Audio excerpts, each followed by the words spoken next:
Tonight, it's a 22-4A matchup between the Fort Bend Marshall Buffaloes, a dominating 2-0 start to their campaign. They'll be playing the Tomball Cougars, 1-2, coming off a win in their last game. Our Legacy Sports Network Game of the Week.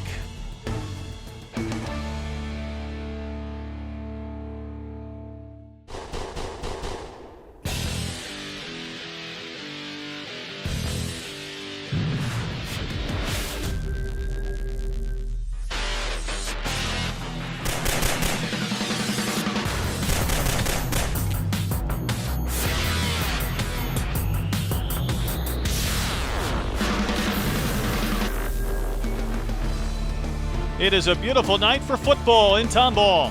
Tomball Cougar Stadium is the site. The Fort Bend Marshall Buffaloes and the Tomball Cougars about ready to get things underway.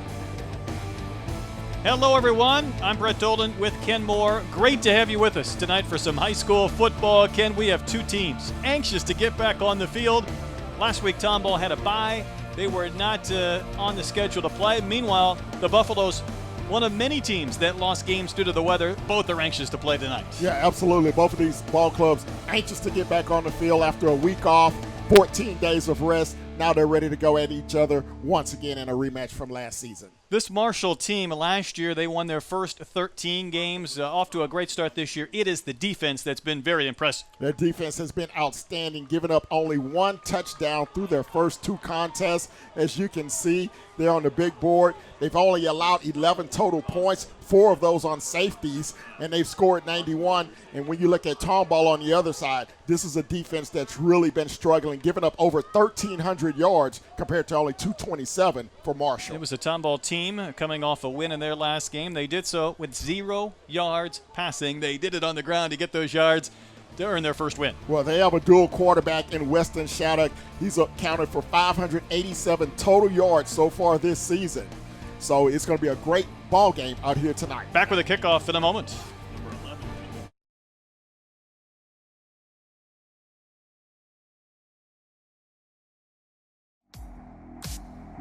Time waits for no one, and those who look only to their past are rarely ready for their future.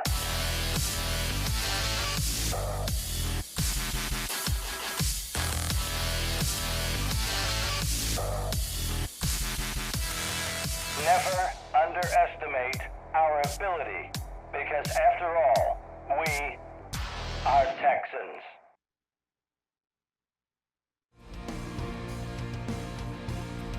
Tomball Cougar Stadium is our site tonight between the Buffaloes and the Cougars.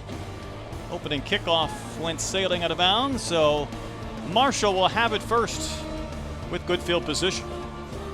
And the Buffaloes come out, as we mentioned, undefeated on the season, scored 40-plus points in their first 2 ball games, only giving up defensively 1 touchdown combined in both of those contests. So they're going to come out here first on offense. Their talented quarterback is J.W. Ketchum. Last year as a sophomore, he accounted for 51 touchdowns. He'll handle the football first. A lot of weapons on this Marshall team. Devon Cruikshank with the carry, a couple of yards up the middle to get this one underway. Yeah, just a little simple handoff inside on the first play of the ball game. As now we're going to take a look at the team leaders for the Buffaloes. Ketchum, as we mentioned, 10 of 16 so far this season, accounted for 3 touchdowns. Cruikshank, who you saw in that first play, he's the big play guy out of the backfield. Inside handoff to Kendall Sheffield in motion. He's able to get across midfield. Should have the first down for Fort Bend Marshall. He'll move the sticks. Little forward flip from Ketchum to Sheffield. And they're going up against a Tomball defense that has really struggled early on. Over 1,300 yards they've given up. Left-handed quarterback with a toss to Jeremy Smith. Smith is going to try and reverse his field. There's a flag down, and Smith is down. He lost yards on that play, and that was going nowhere from the beginning. Yeah, Smith, a very athletic receiver on the outside. Not a lot in the passing game for Fort Bend Marshall, as they tend to dominate mostly on the ground. It's a hold on the offense. Yeah, last week, pretty good example, I say last week, a couple of weeks ago, as we see a replay. Marshall won 45-7 over Elsick. They did so with 353 yards on the ground. Little pass here, but it ended up going backwards with a hold involved. Yeah, negative play. Good job by the Tomball defense so far. Trying to keep Marshall under control. This is a Marshall team that rolled up last season down in Fort Bend, over 700 yards against Tomball in that blowout victory for the Buffaloes last season. It'll be first and long for J.W. Ketchum. He's just going to tuck the bolt and run, trying to show off some speed. He breaks a tackle down the sidelines. One man to beat, and that'll be a touchdown for Ketchum. 59 yards to start the scoring. Well, Ketchum, that's his name for a reason, because it's hard to catch him once he gets into the open field, Brett, and he was gone down the sideline. As you watch this play from scrimmage, it's just a quarterback keeper to the left side, and once he gets through that initial wave, you're not going to catch him down the sideline, even with the angle, and he takes it in for 6. His 4th rushing touchdown this season. The PAT barely flutters across the goalpost, but Ocampus knocks it through, and the Marshall cheerleaders and band able to celebrate an early score. 7-0, the Buffaloes with the lead in Tomball. Neighbors Emergency Center. We don't just save lives, we save mothers, sons, best friends, little ones, running partners, wives. At Neighbors Emergency Center, you're not just a patient, you're a top priority. Neighbors Emergency Center. Care that counts, experience that matters.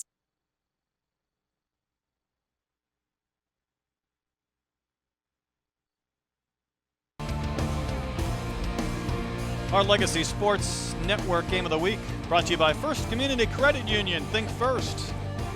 Fans from Tomball waiting to see if their team can score once they get the football. After Marshall will kick off. We'll get to Ken Moore's keys to the game soon, but that Marshall offense, a fast tempo, wasted little time getting down the field for the touchdown. Yeah, 60-yard drive only took 53 seconds. The big play, obviously the touchdown by J.W. Ketchum, 58-yard scamper. Buffaloes on top, 7-zip, 11:07 to go here in the first. Short kick will be collected by Robbie Gillen. And he's down at about the 32, and that's where the Cougars will begin with their first offensive possession of the night. Yeah, we look at Tomball. The big guy for them is their quarterback, Weston Shattuck, 253 yards passing so far this season. Cade Barnes, the big receiver, 93 yards, hasn't cracked the end zone just yet. He'll need to see that end zone several times here tonight if they want to keep up with the Buffaloes. Another man to watch will be Xavier Powell. He is the tailback. Last year ran for almost 1,700 yards and 17 touchdowns. A 3-year starter. Looks like Percy Alford will start to the left of Weston Shattuck. He is the senior quarterback. Last year, Drew Reynolds was the QB, threw for more than 1,500 yards, 22 touchdowns. Shattuck, a wide receiver last year, gets his wide receiver involved to start the game. Cameron Phillips, the sophomore, with a catch and a couple of yards. Now let's look at this Tomball offense. As we mentioned, Shattuck, the quarterback, in the backfield. We have Percy Alford on the outside. Phillips, Holt, and Barnes, the tight end, Jerome Ramirez. Shattuck will keep. Gets to the corner, showing off some speed. He'll finally be content to go out of bounds at about the 42. And a good start here for this Tomball offense, picking up a first down on their second play from scrimmage. Somewhat similar to what Ketchum did, just a quarterback keeper coming here to the near side, able to pick up a nice gain on a first down. Like the fact, though, there was a short pass to start things for Tomball. Again, in their last game, they had 369 yards total offense. They had 369 yards rushing offense. Not a single yard through the air. They got a couple out of the gates. A nice run there from Weston Shattuck as Tomball in Marshall territory. It's Shattuck again. He is dropped behind the line of scrimmage. Nice open field tackle was made by Jontel Horton. Yeah, Horton is their leading tackler on the season. He's one of their stalwarts on defense. 6 unassisted tackles so far this season, 17 total. He's a big guy coming up from that safety position. A lot of Division I and college players on this Marshall roster. Certainly they sent several to college football after last year's 13-1 campaign. 2nd and 11 for Tomball. Shattuck sets up to throw. Did he complete the pass? It was intended for Cameron Phillips, and he got Phillips inside the 30 for a first down, a sliding catch. A nice catch for Phillips as we look at this Buffalo defense up front, 4-man front with Smith, Bass, Arthur Johnson. He's second on the team in tackles along with Bernard Neal. And in the secondary, we talked about Jontel Horton, number 4. He'll be big in the secondary. Shattuck with a fake handoff, a zone read, able to move forward for a couple of yards. Ken, maybe as good a time as any for your keys to the game, considering a rare stoppage of play, to talk about this one already a couple of drives in. Well, talking about Tomball, the key for them is that they have to move the chains like they're doing right now. They have to control the run of the Buffaloes. They also have to get some big plays on offense. Shattuck will try and get one of those on his own, but he's wrapped up and thrown down by Bobby Smith, the defensive end. And then also, these keys to the games also brought to you by Tomball Ford. Those are the ones we just talked about. Moving the chains like they're doing right now. Very important they convert here on this third down opportunity. And when you look at Marshall, they have to dominate defensively, only giving up 1 touchdown, take the crowd out of the game. They've already done that with their opening touchdown. And yes, they are Marshall. They are here to play here tonight. Certainly one of the better teams in 4A. They lead 7-0, but a good opening drive for the Tomball Cougars trying to cash in for points. It'll be 3rd down, 8 to go. Weston Shattuck operating the offense. Being pressured. His pass was nearly intercepted. Underthrown, and it looked like that almost had a chance to be a big play in the other direction. Dominic Roberson, the senior corner, just about had a pick. Yeah, it was lucky for Tomball that pass actually was underthrown, because if it was on target, it may have been a pick 6 going the opposite direction. You saw the pressure attacking the quarterback, forced him to throw it early, and again, luckily for Shattuck, it was underthrown. Roberson didn't get the pick. This is a defense that's had 3 interceptions, 3 fumble recoveries this year. They're now hoping to turn the ball over on downs, 4th and 8. Shattuck on the run. And he's not going to be able to get the first down. Wrapped up and thrown down. Darian Bevel, the linebacker. A senior, made an athletic play to wrap up Shattuck and keep him from moving the sticks. Yeah, again, you see, he had time in the pocket. For some reason, he rose out of the pocket really when it wasn't necessary. Then he finds himself in no man's land, and it's a turnover on downs. But a decent drive for Tomball, able to pick up a couple of first downs, flip field position. Now Marshall will have to take over at their own 26. Take a look at the Marshall offense. Yeah, brought to you by the original Rib Tickler. Fantabulous food down at the Tickler. Ketchum, the quarterback, we saw him on that 58-yard scamper earlier. Deion Robinson, the fullback, he'll be leading Davon Crookshank through that line. Ketchum, who had the big touchdown run, just pitches the ball forward to Kendall Sheffield. Second time they've run that play. Dives up near about the 33-yard line. A good pickup on first down. And we look at the Cougar defensive alignment. We look at that secondary, Como, Walker, Powell, and Hull. The linebackers, Rodriguez, Bourne, Harmier, Arias, and the 3-man front, Cummings, Goodman, and Williams.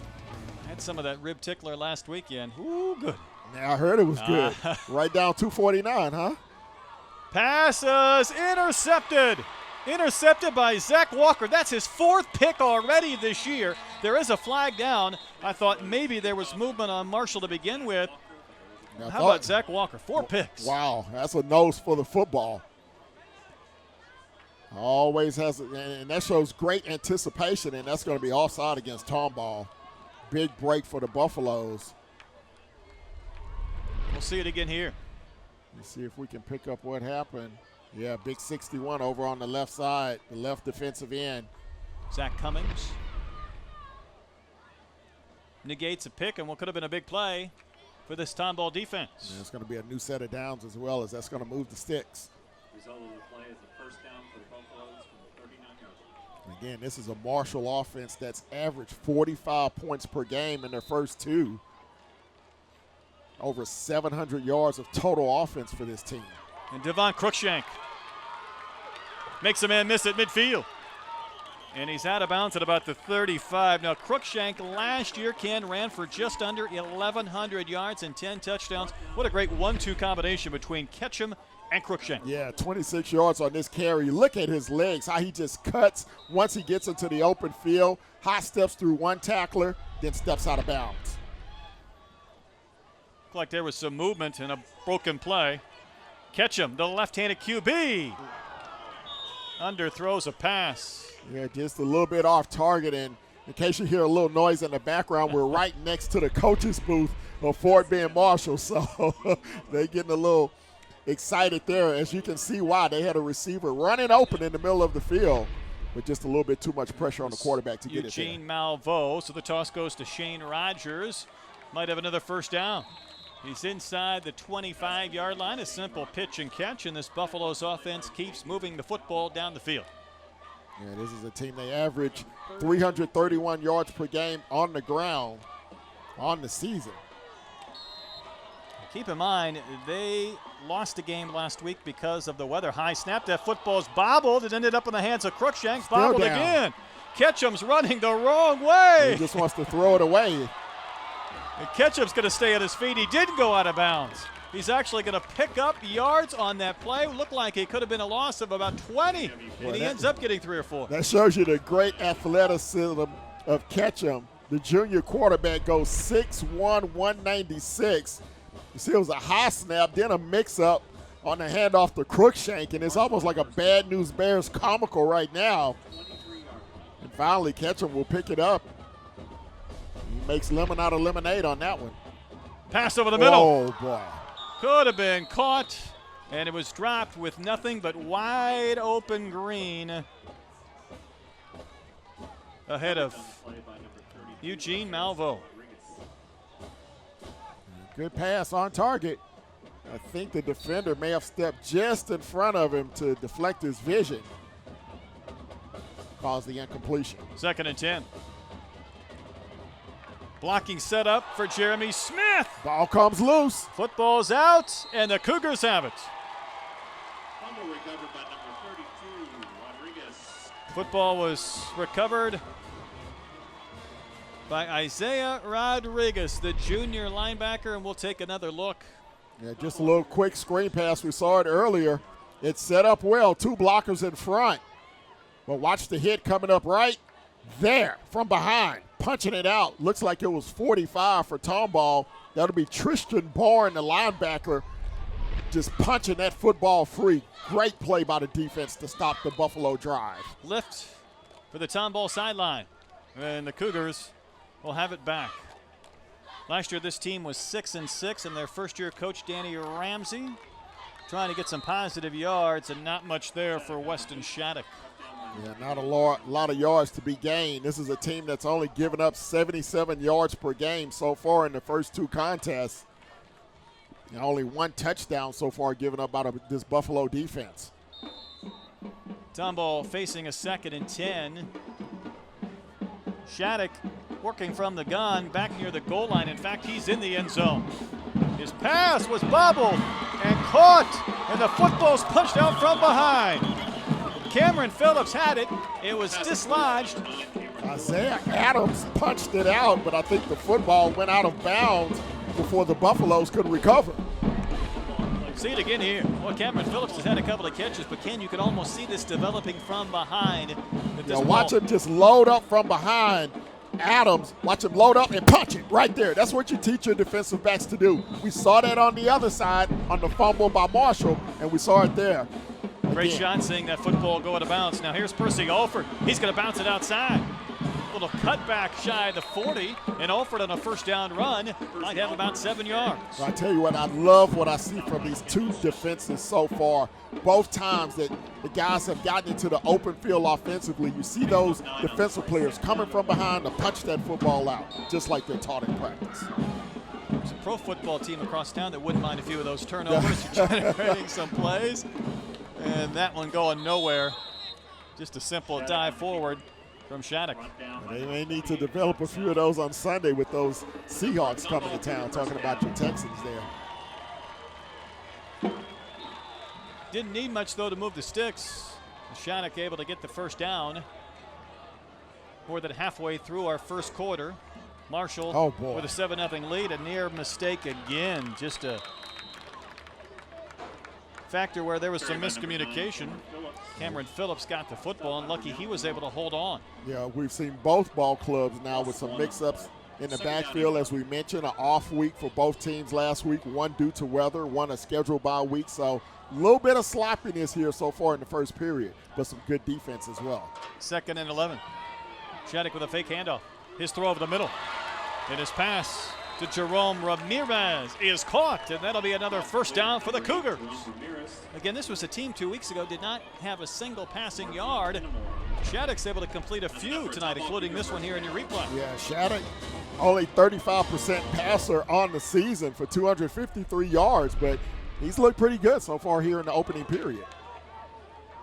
A couple of games ago, we had 3 picks and no touchdowns. He has been very effective tonight, passing and running the football. Makes something out of nothing. Looked like he could have been tackled behind the line of scrimmage, able to dive forward and pick up a couple of yards before he was dropped by Jared Jackson. Good run that time by Shattuck. The average was about 5.5 yards per carry. Able to pick up a couple on that play. Last year, Shattuck was a wide receiver, making the conversion to a QB this year. Alford with a few yards forward, not much. It'll be 3rd and long for Tomball. Now their last drive also got into Marshall territory, but it stalled. They turned the football over on down. Yeah, you mentioned Shattuck being a wide receiver last year. You see that a lot in high school football, where maybe when you're a younger freshman or sophomore, you can't play quarterback because there's usually someone ahead of you, but you're such a good athlete, they put him at wide out. He had a great year as a receiver last season.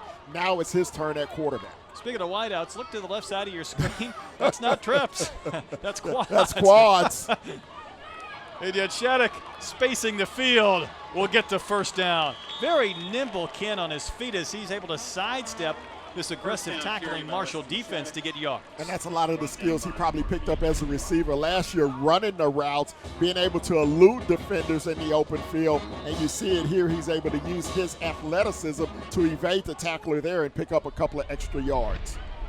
Percy Alford tries to get outside. He makes Arthur Johnson miss, but the 2nd and 3rd waves will not be denied. That is a big loss on the handoff to Percy Alford. Man, if you're Percy Alford and you only go $1.90 when you're soaking wet, you want to try to go north and south, not east and west.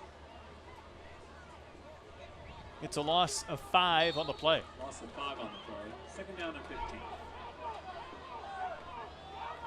Buffalo scored on their first drive. This is the 2nd for Tomball.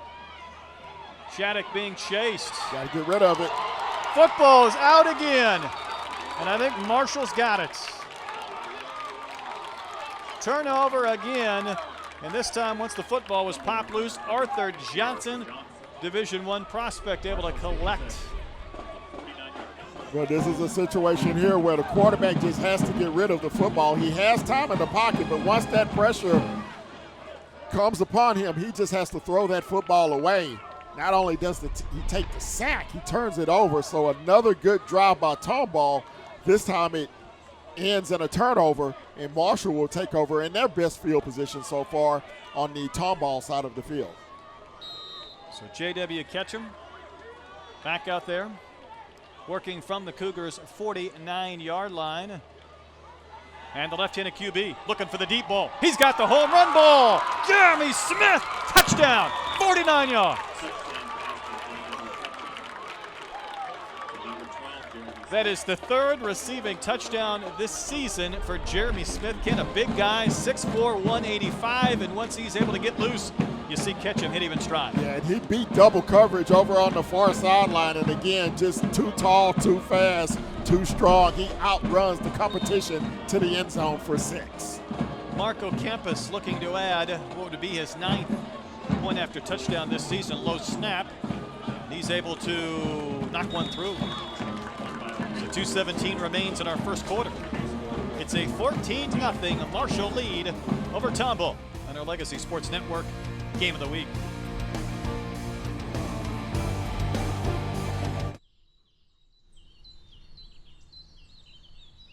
It's time to go back in time, share in the merriment of hundreds of live performances, the taste of over 1,000 foods, and the fun of dozens of games and rides. And be sure to enjoy special savings opening weekend, October 12th and 13th. Brought to you by DeMontron Coca-Cola. Huzzah!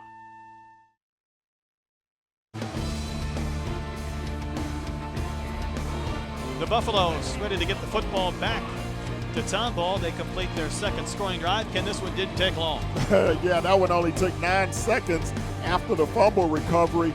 Ketchum to Smith on a 49-yard TD strike. Extra point is good. Marshall on top, 14-zip. 2:17 to go here in the first period. Tomball's had a couple of decent drives offensively, just no points, and the Marshall Buffaloes with a couple of touchdowns. Campus to kick off. See if Powell is given a chance to return. He will not. Another football is loose, and it looks like Marshall has it again. Not sure if that was McDonald who had the ball for a couple of seconds before it was punched loose. Marshall gets it one more time, and let's see this one again. Yeah, short kick, and it looks like 6, and looks like McDonald. it was stripped. Yeah, 31 on the strip, I believe. Couldn't pick up the number on the strip, but nevertheless, another strip by that Marshall defense, and they're going after the football on special teams and defensively here tonight. And as you can see, the Tomball faithful not too happy on the home sideline. There really is an art form to that, isn't there, as far as just creating turnovers? And you have to have that mindset defensively that you're going to attack the football and that you're going to not let the offense score. Cruikshank. Boy, he's nifty as well. The sideline has been the best barrier when it comes to getting Devon Cruikshank down or out of bounds. Cruikshank is very elusive in the backfield, very strong as well. Kid goes 5'11", 185. It's not a lot of body fat in that 185, I tell you. See if he gets the football again. He will, but he moved. He was the man moving forward, so that one's coming back. Yeah, Cruikshank, 227 yards of total offense on the season. He's just a junior for this program that turns out so many college athletes. They lost a ton last year. After a 13-0 start to a 13-1 season, they ended up falling in the 4A Division II regional finals to Manor, a 26-20 game. But Ken, they lost a player to UCLA. They lost 2 to Baylor. UTSA, they lost a couple to Navarro Junior College. Incarnate Word. So they loaded up some of these schools in state. And why not? But the one thing is they lost so many offensive linemen. That's where they've really had to try and reload. Yeah, and they've done a good job with their coaching staff as well. And one thing you see these programs that go deep in the playoffs, it's a lot easier for them to reload because that's a lot of extra practice time that these younger players get on the practice field, especially when you're going up against guys that are going D1. Imagine how much better it makes the guys that are on the field right now. Great point. You practice against that every day. Team went 7-0 last year in the district, their first district title in 7 seasons. Now they're facing a 2nd and 13, trying to capitalize on that fumble kickoff. Cruikshank broke a couple of tackles. He was finally thrown down by McDonald. McDonald was the man who fumbled the kickoff, and he was not going to allow a touchdown, at least on that play. As we near the 1-minute mark in our first quarter, you see Cruikshank come off the field. Yeah, he'll take a breather here on this 3rd down play. As they'll change their package up just a little bit offensively. Eugene Malveaux is the wide receiver to the left for this left-handed quarterback, J.W. Ketchum. Inside handoff instead. It is Askew. He's had now 18 carries this season. Last week, a couple of weeks ago, their last game had 9 carries. And he'll bring up a 3rd and 5 facing the Buffaloes. And Askew, he's a great second team change of pace back, averages nearly 7 yards a carry when he's in there. be a chance for another play or two before the quarter is over. And it's a walk-in touchdown. Yes, there is. Jeremy Smith, that dual variety quarterback, just cruised into the end zone. An easy touchdown. He will never have an easier score than that one. Now, I could have walked in from there, Yes, and you I could have. hadn't been on a high school field in God knows how long. But you watch it, you see the guy go after. At first, you got to take the quarterback. There's someone assigned to the tailback, but there's no one assigned to the quarterback. So that's just a breakdown defensively for Tomball. So we've seen 2 turnovers by the Cougars result in now 14 points for Marshall. Now Campus adds the point after touchdown. It's now 21-0. Fort Bend Marshall leading Tomball. And our game brought to you by First Community Credit Union. Think first. Thank you to them and all of our fine sponsors that make these Legacy Sports Network games of the week possible. Replayed on CSN Houston on Saturday mornings. Beautiful night for football. Last weekend we were indoors. It was actually raining on us indoors at Reliance Stadium. Yeah, had a little drizzle coming in, but you look at it, like us on our Facebook page over at Legacy Sports Network. Also on Twitter, you can follow us at Legacy Sports Net. And also on YouTube, you can go check out the replays of these great ball games. They're usually up and running by Sunday or Monday of the same weekend. So check us out there. As we mentioned, the beautiful sky overhead in Tomball tonight. Game time temperatures were 82 degrees. Winds out of the east-southeast at about 9 miles per hour. There's a slight 20% chance of rain tonight, but I think we're going to be okay out here in Great Tomball. Deeper kick this time, a chance for a return. Bringing it back is Taylor. He'll take it across the 20, be covered at about the 23, and maybe 1 or 2 plays remaining for Tomball here in our first quarter. And it's a shame, Ken, for this Cougars offense. You know, the first couple of weeks, they were not pretty. They lost 59-13 to Morton Ranch, outscored 35-0 in the third quarter alone. Blanked by Jersey Village 34-0, but they're coming off a win. 27-14 over May Creek. They moved the football 2 times tonight, but the drives have stalled in Marshall territory, and then the turnover machine has started. Yeah, and that's one thing you cannot have against a great ball club like Marshall. 2 turnovers, they will capitalize quickly. Shattuck on the carry. Looks like he was covered by Bobby Smith, the junior defensive end. That'll bring us to the end of our first quarter. From Tomball, 3 touchdowns cashed in by the Buffaloes, including 2 off turnovers. So through 1 quarter, Marshall leads Tomball 21-0 on the Legacy Sports Network Game of the Week.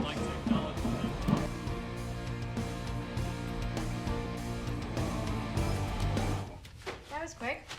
This was you. You've been trying to get me to eat egg whites for years. You went and talked to McDonald's? Oh, an Egg White Delight McMuffin. Oh, I knew it. The new Egg White Delight McMuffin. Freshly grilled egg whites and creamy white cheddar. Also available on any of your favorites. It's another new way to love McDonald's. This is good. Yeah, it's better than good. Do you remember my latte? Oh, yeah, but it's in the car. That's good.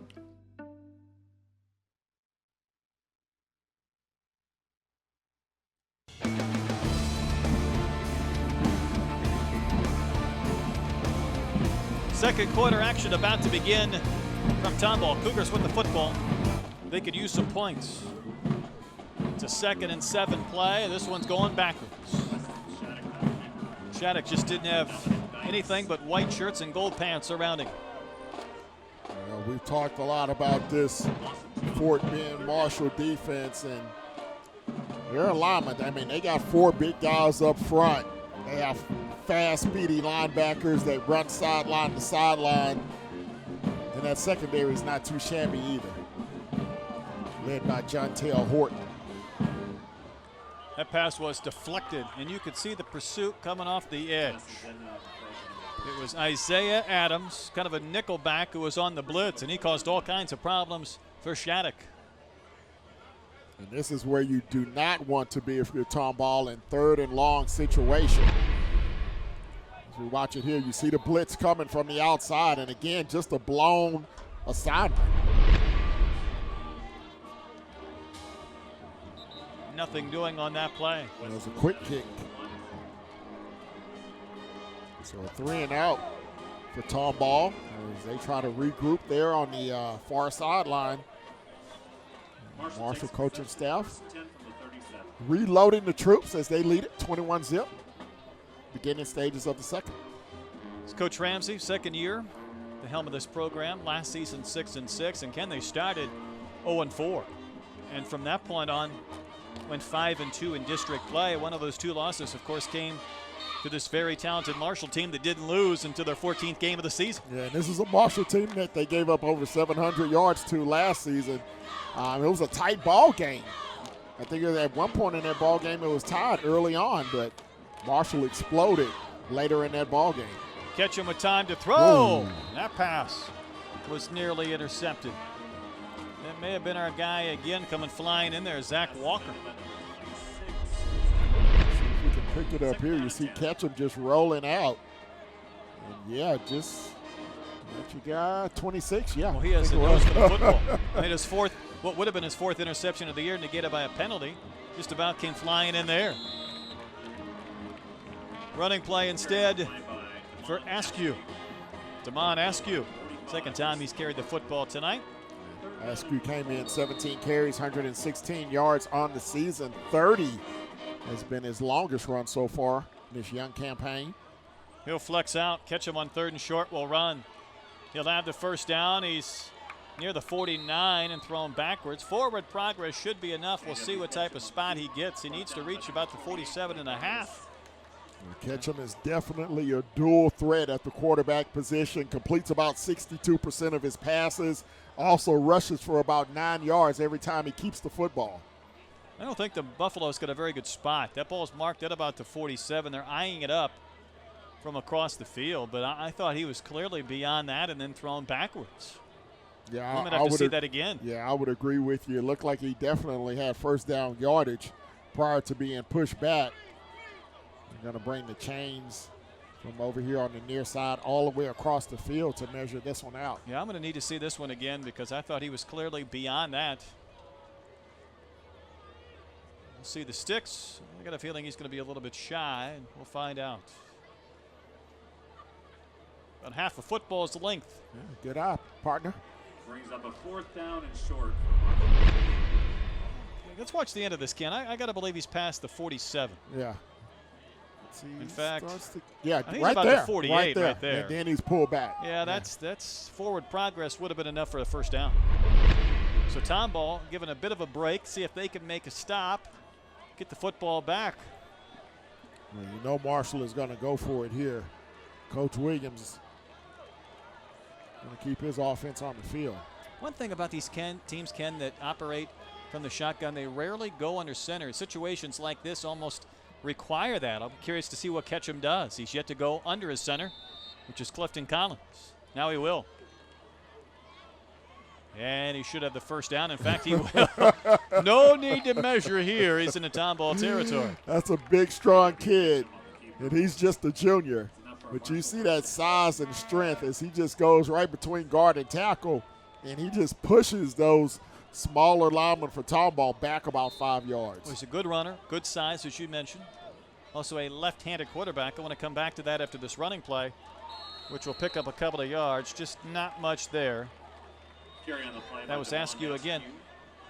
What difficulties does a left-handed quarterback provide a defense? Well, they're not used to it, for one. It's almost facing a left-handed pitcher because the ball's going to come out differently. Your tendencies are usually playing against a right-handed quarterback. So when that lefty comes out, it's just a whole different look for a defense. Gerald Mills on the reception.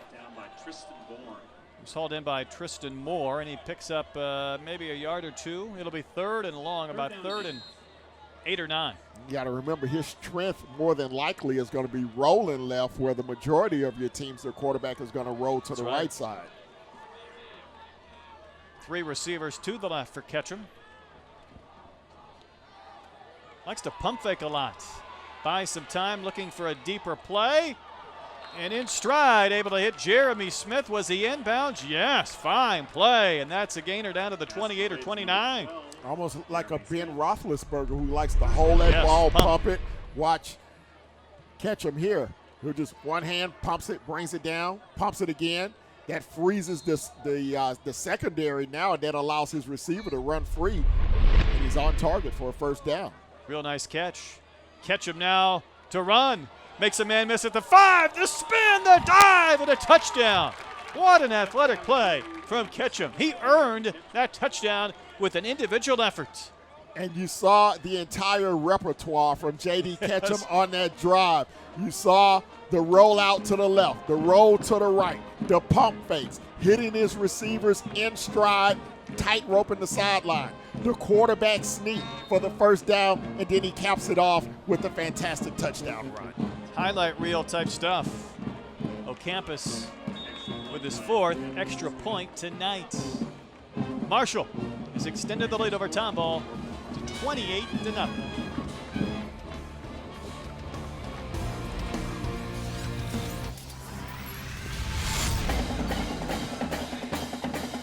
The time is now for live video highlights of your school's march to excellence. News sets up inside of the pitch. High fly to left. It's up, it's deep, and it's going to be gone! Legacy Sports Network brings you high-quality HD video broadcasted by the best in the business. Handoff, Adam Taylor lunges to the end zone, touchdown! This is one of the most exciting things. With all the runs, hits, scores, and more, we're building a legacy one game at a time. I appreciate it, Gerald. You guys at Legacy do an unbelievable job.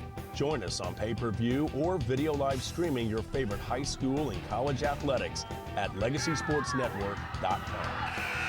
Legacy Sports Network is going to be bringing this presentation to your home.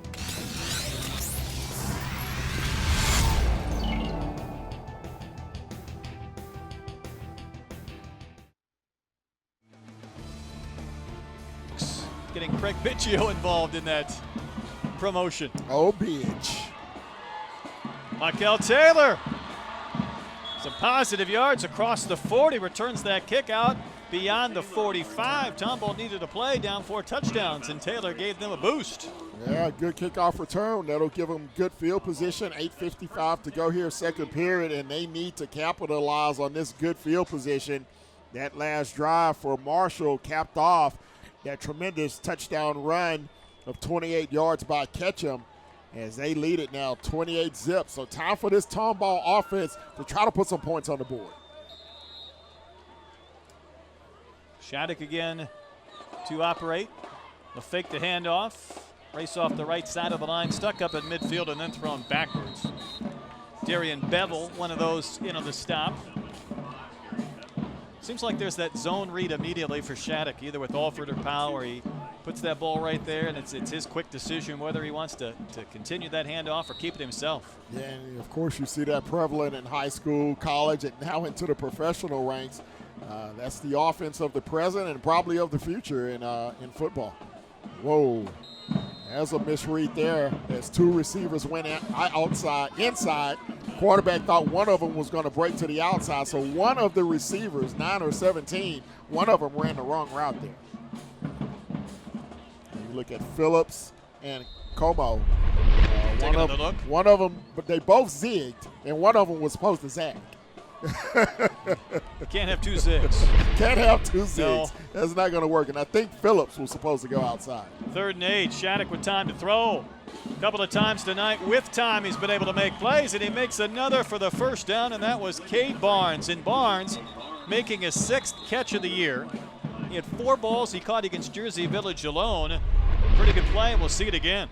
Yeah, good. Now you see the time in the pocket. This time he stays in the pocket, waits for his receiver to break free, puts the ball right on the money. Kendall Sheffield made the tackle. Not before the gainer. You do see the officials conferring a flag down. Sheffield made that tackle, a big-time recruit. And compared to last week, with all the flags out at Reliant, it was one of the few penalties we've seen here tonight. Long conversation.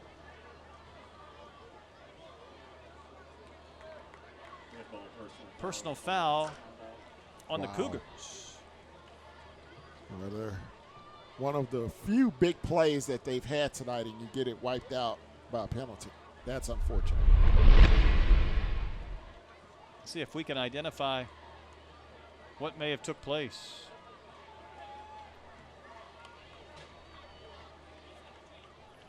Nothing there. Watch the continuation. Football's marked back at the 50, so it's almost like it came at the point of the catch. I'm not sure if something was said, what happened, but nevertheless, it'll cost Tomball 15 yards. It'll still be 1st and 10. 1st and 10, but the football is macked up at midfield, and that play going nowhere. So it'll be 2nd and long, 2nd and 10 or so. And that takes a lot of your momentum out of your sails. You have a big play. You start to feel a little bit better about what you're doing offensively. Good, strong throw in the pocket, and then it all comes back because of a personal foul. Getting the plays called in from the sideline. See Trent Hull, 14, lining up. Percy Alford, number 4. With Weston Shattuck between the two. Shattuck looking to throw. Pass was too tall for Cameron Phillips. Just a couple of feet above a position where he could have continued to run for quite some time. He had Phillips open. He's going to come across just a simple crossing route again. Nice protection from the offensive line. Pass just floated on him. Too high for the receiver. Almost ended up in Barnes again, although I don't believe he was the target. 3rd and 10. Shattuck. There's another flag will fly as gang tackle. I mean, he was thrown down by 4 or 5 Buffaloes. Bevel was there. Also involved was Isaiah Adams. We've called his name a couple of times today. Yeah, and that's a play that's going to have difficulty working, mainly because Marshall is not putting a big pass rush on the quarterback. If they're coming heavy after the quarterback, then maybe you can sneak him through. They're just kind of standing there, kind of spying on him, if you will. So that quarterback sneak is really not going to work. Watch the line. They're just kind of standing there, and then now they're going to attack him.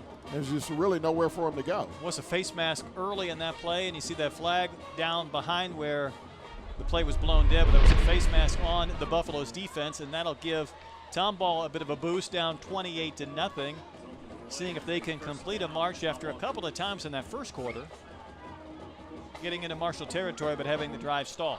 So they'll get the 15 back on the personal foul that they committed themselves, did the Cougars earlier in the drive. Shattuck will keep in a spin move, but he was finally planted. Done so by Bobby Smith. Great play by Smith. Coming up to make that stop. Inside 7 minutes to go in our second quarter. Marshall scored 4 touchdowns. They lead 28-0. The Cougars, though, trying to complete this drive, and there was movement, and there was a flag, and we saw the contact coming from the Buffaloes. Not sure if they were drawn off by Tomball. Big 99, Jared Jackson, he was the first to make contact as he just kind of bowled over Riley Quigley.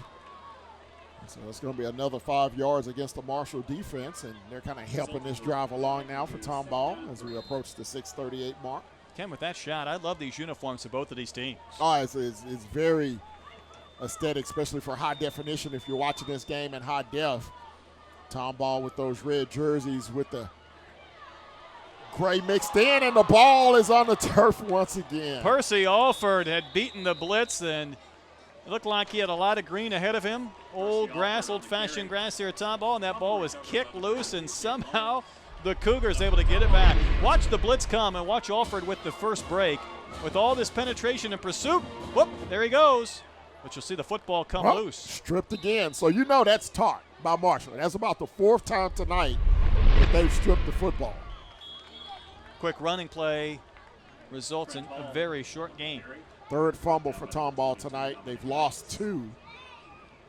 They were lucky to pounce on that last one. Not only pounce on it, but it went forward for another 10 yards. It'll be a 2nd and 9. Play coming in from the sidelines is Weston Shattuck, the senior. Comes to the line of scrimmage. Xavier Powell lined up to his left. Oh, boy. A reverse. Cameron Phillips. Phillips to throw. Intended for Trent Hull. And that play just did not work. A lot going on. There was a lot going on that play. The initial pitch nearly gets picked off right there by 13, and then here comes the little flail of a throw out in the flat. I mean, that's one of those backyard plays that you just draw up on a Saturday morning.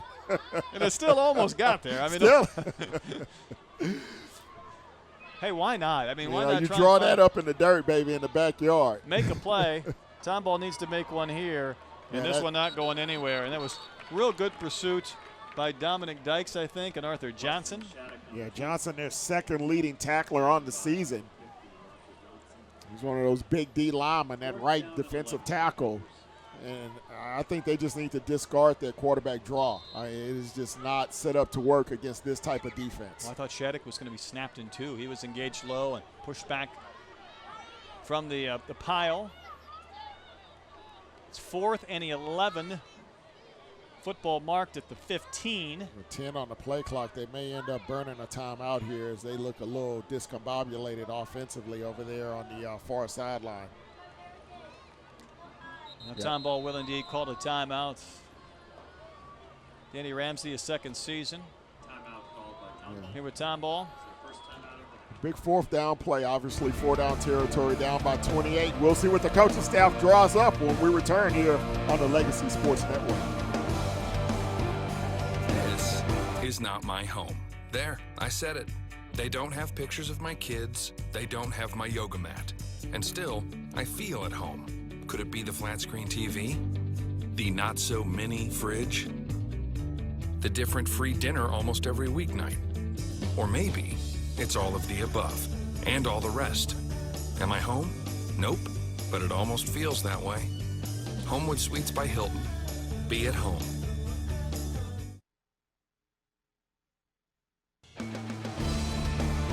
Our title sponsor, First Community Credit Union. Think first. Bringing you this Legacy Sports Network game of the week, and on 4th down after the timeout, Tomball will try for the field goal. Trent Hull from 32 yards splits the uprights and puts the Cougars on the board with 4:45 to play before the half. I know the Cougars can't have designs on a touchdown, but their fans and Cougars themselves happy to get some points up on that board, get rewarded for a drive into Marshall territory. Yeah, absolutely. They've had a couple of turnovers so far here in the first half, had a couple of nice drives where they didn't come away with any points. So good psychologically for them to get something on the scoreboard, get that goose egg off the board. So it's a 28-3 game. Marshall heads to their sideline. Been impressed by some of the individual play and athleticism of this Marshall team. Well, they've looked tremendous so far in this one. My first time getting a chance to view this ball club. Didn't see them at all last year. First look at them so far here in 2013, and they are as good as advertised. District champions last year. Right now, they're the only team in the district without a loss, just a couple of weeks in. They keep causing this amount of problems defensively and turnovers. It'll change some games going forward. They are very solid on both sides of the football. A lot of times when it gets deep into the playoffs, it's the special teams that sometimes decides ball games. So we'll have to see how they are in that area. And the special teams issue right now, as the ball is free. Boy, Tomball had 3 or 4 guys there to get it. If they don't come up with that football, it'll be a shame for them because they had it surrounded, but the ball started to bounce, and there's been no indication yet. Yeah, just a little pooch kick, and it takes a Tomball bounce. And as you mentioned, they had 3 red and white and gray jerseys around the football. And there's a flag flying, a couple of flags fly. Jordan Hess was the last man at the bottom of the pile with that football. And then some flags as well. So it looks like Tomball will get the kind of pseudo onside kick, if you will. And we just talked about special teams. That's an area that you have to be concerned about. A lot of times when you're so dominant offensively and defensively, you don't pay a lot of attention to the special teams, but sometimes it can come back to haunt you in a close ball game. Penalty also will go against Marshall on sportsmanlike conduct. So Tomball, well, the Cougars are on the board. They get a break. They make a play. And they have great field position at the 15-yard line of Marshall. So both ball clubs with 2 turnovers. Both ball clubs with 2 turnovers on special teams. So we'll see if Tomball can convert the way Marshall converted earlier in the ball game. How often do you run a play from the opponent's 15-yard line back-to-back plays in 2 separate drives? See what Shattuck can do. He'll keep it himself. Head for the corner. It'll be 1st and goal, Tomball. Quarterback keeper by Weston Shattuck.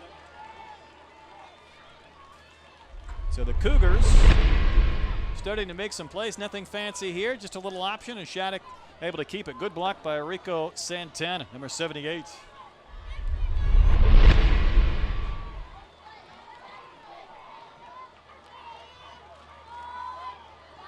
This could suddenly become a ball game if Tomball can capitalize here deep inside Marshall territory. Play clock has yet to start. Now the officials will wind the clock.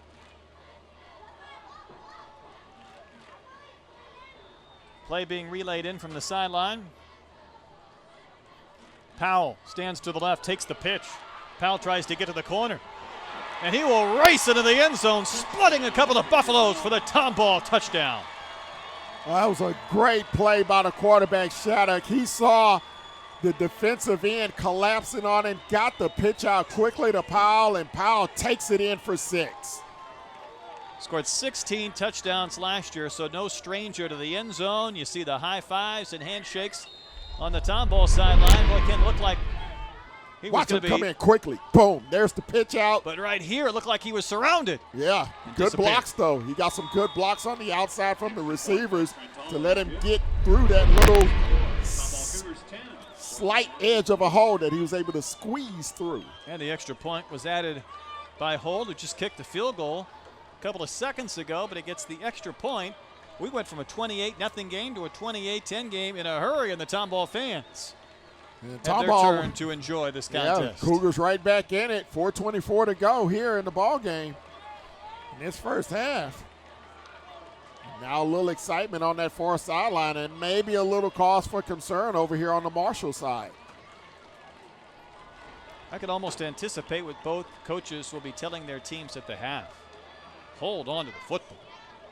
You can see the ebbs and flows and the changes of momentum in this game based on who's turning the football over. Absolutely, and these are forced turnovers. These aren't just guys putting the football on the turf. I mean, these defenses are going at it. They are going to strip the football. Here come the Cougars back on the field. 2011, this Tomball team was 2-8, Ken, and it was their last year in 5A. Last year under Coach Ramsey, 6-6. They did lose to Marshall, as you pointed out, and to Stratford. Still trying to build this program. Yeah, they're trying to reload. They're trying to get it back to traditional Tomball football. This has been a community that's used to seeing their teams, make the playoffs, be in contention for district titles. Now they're in 22-4A. They have a lot of travel out to the south side of Houston, but they have a lot of teams that have to come this way as well. Chance for a big play here. Isaiah Adams. And able to take it from the far side all the way inside the 40-yard line with a big return. Got some more flags on the field. There is a flag on the play. It's starting to get littered with flags and penalties here now midway through the second period. See our officials conferring again at the site of the crime, so to speak. It's about the 45. We'll see what the call will be. Been a lot of conferences, too. Yeah, you could have guessed that one, though. Pushing the back. So they will mark it off. It looks like they're from the 45. We'll see if we can pick it up. Nice wall set up here by the Marshall defense. There's a hit in the back there. They missed that one. We'll see if we can pick anything up at the top. Couldn't pick it up on our replay, but apparently something happened around the 35, so that's going to push it back into Marshall territory. They'll start off on their side of midfield. With you, they missed that first one. Keeper for Ketchum. Near the Tomball sideline, he'll be content to go to bounds just shy of midfield. Picked up about 4 in the play.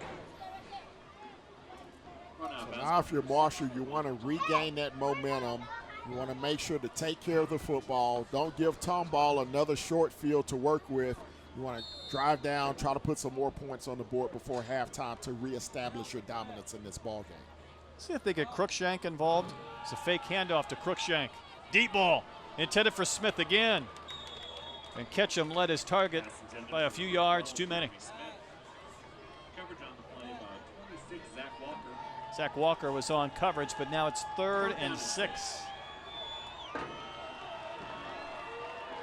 they're going to line up with trips over here on the right side. Single receiver up top. Boy, high snap. Great job by Ketchum just to collect. Oh, reverses field. Boy, he has a lot of running room and a couple of high steps for good measure. Some flair to first down for Marshall. Well, he's had a couple of plays, Ken, where it has been all J.W. Ketchum. Just catching the snap. It was a fastball, and he had to reach up. We'll see it again. Watch this one. Watch this ball. I mean, that's hands. Just snags it out of the air. Look at that stiff arm. Get out of here, little fella. Another Michael Vick Oh, move. my God, he did it again. Do we think that uniform number doesn't have maybe a reason behind it? Wow. That's Vick-esque. I'm going to throw you back a little bit. That's the late, great Steve McNair-esque right there. I had a chance to see Steve play a lot at Alcorn State. He would make moves just like that because he was so much bigger, so much stronger than the defenders that were trying to tackle him. I mean, this kid here, he's just as big as any defensive lineman that Tomball has. And that's the way Steve McNair played. He was huge. I mean, he was 6'4", 230, built like a rock. And, you know, you got guys from the SWAT coming up to try to tackle that guy. I mean, it was a mismatch. Not so good. 3rd and 4, quick pass. Dumped off in the flat. And a chance for a first down and more. Gerald Mills, he's had a couple of catches tonight. Finally, he's escorted out of bounds, I think, right at the 5-yard line. 1st and goal, Fort Bend Marshall. 1st and goal from the 5-yard line.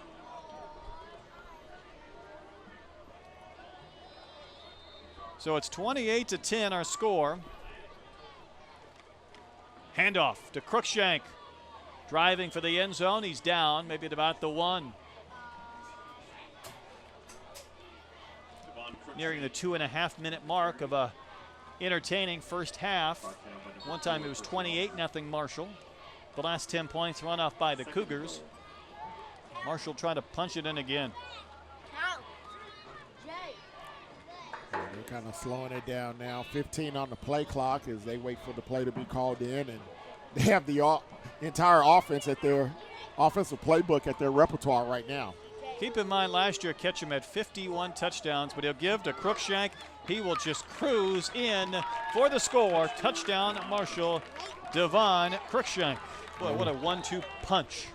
Well, we saw Ketchum with the walk-in touchdown earlier in the first period on the other side of the field. And again here, I mean, this offensive line so big, so strong. I mean, he just walks in untouched from 1 yard out.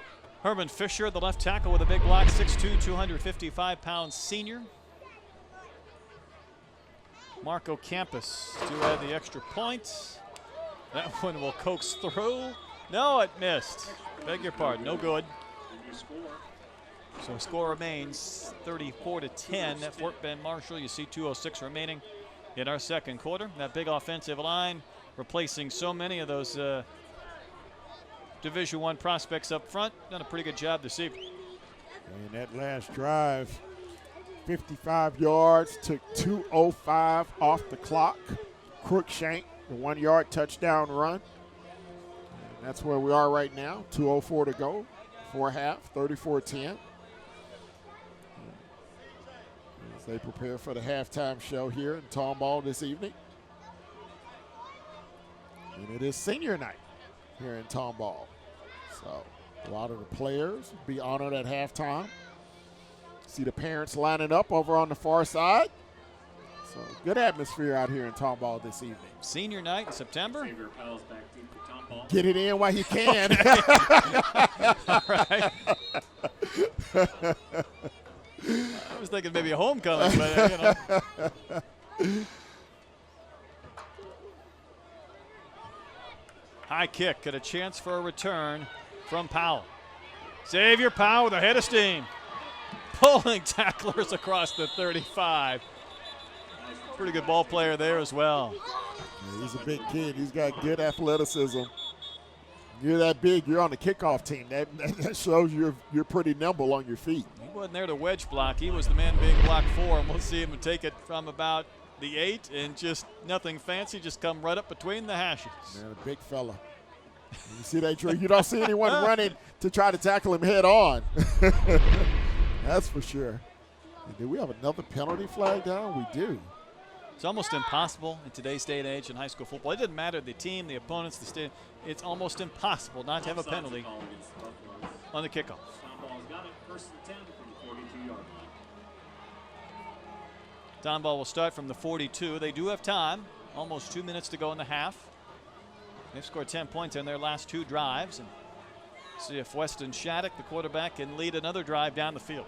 And they have a pair of timeouts as well, so see what they can do with it. Shattuck chased from the pocket. His pass was incomplete. Yeah, it's going to be early pass interference. I think the defender got there a little bit quick. Marquise Kennemore, I believe, was a little early on the coverage. Intended for Ramirez. Ken, I think this is a good call. Boy, the coaches to our left did not think so, but I think he got there just a split second too soon. Yeah, absolutely. Again, good time in the pocket. Then it collapses. Shattuck will roll to his right, throws across his body. And again, I think, as you mentioned, defender there just a little bit early. Of course, the ball may have been past the receiver and defender at the point of contact, but it'll be a fresh set of downs, a first down for Tomball, and they're now marked at the Marshall 48. So a lot of time remaining. Shattuck with a deep drop and a rollout. He threw into 4 Buffaloes. And it was Isaiah Adams, the nearest man there, and he's wearing the yellow hat. So that was not who Shattuck wanted to throw to. Second down. Never good when you're throwing into 4 Buffaloes. Unless you're throwing them sandwiches or steaks or something, it's never good. No part of 4 Buffaloes. That's almost a herd right there. Second and 10. Shattuck with the keeper. He was knocked down hard after a short gain. Paid the price on that one. First man win there was Daquan Ben. He's a 5'9" senior, but 230 pounds of punch.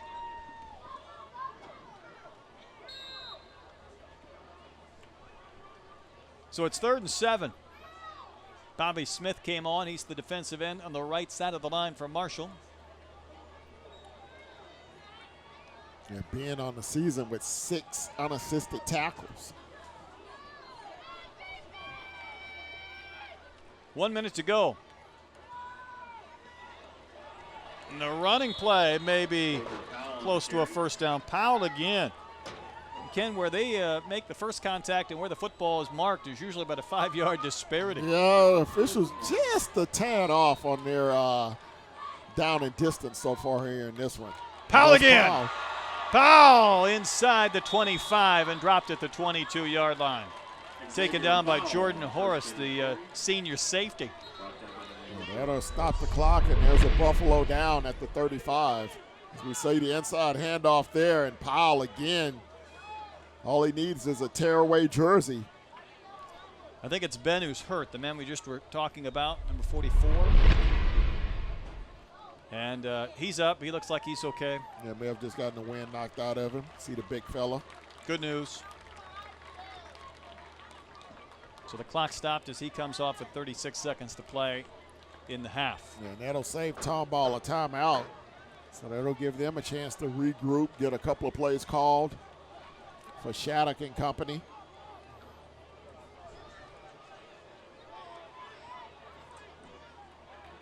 Cougars have 4 receivers again to the right side of your screen. Almost kind of a diamond formation there with their wideouts. Oh, boy. Movement up front.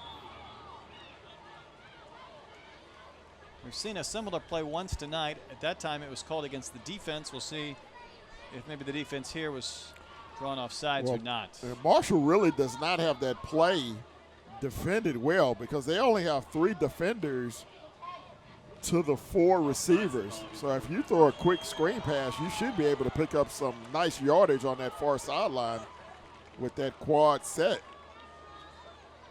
All right, Ken, certainly Tomball has benefited to move the football downfield to their credit. Do you take a couple of shots to the end zone knowing there's only 29 seconds left? I'd throw a screen pass right there to the top of the screen. They only have 2 defenders over there with 4 receivers. Timeout called by Tomball, and now they'll burn one of their 2 remaining TOs when it looked like they had that numbers advantage.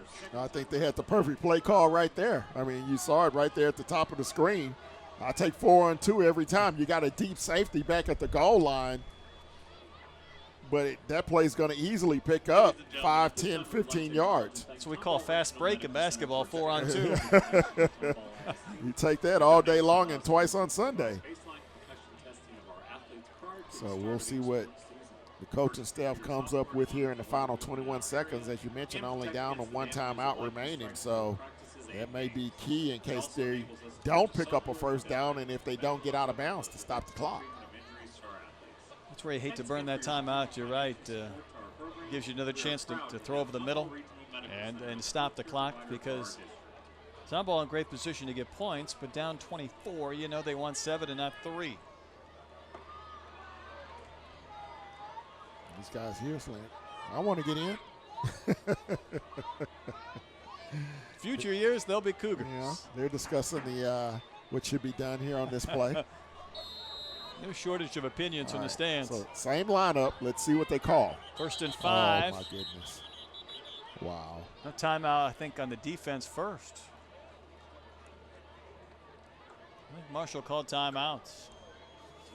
So each team has spent 1. With 20 seconds remaining in the half.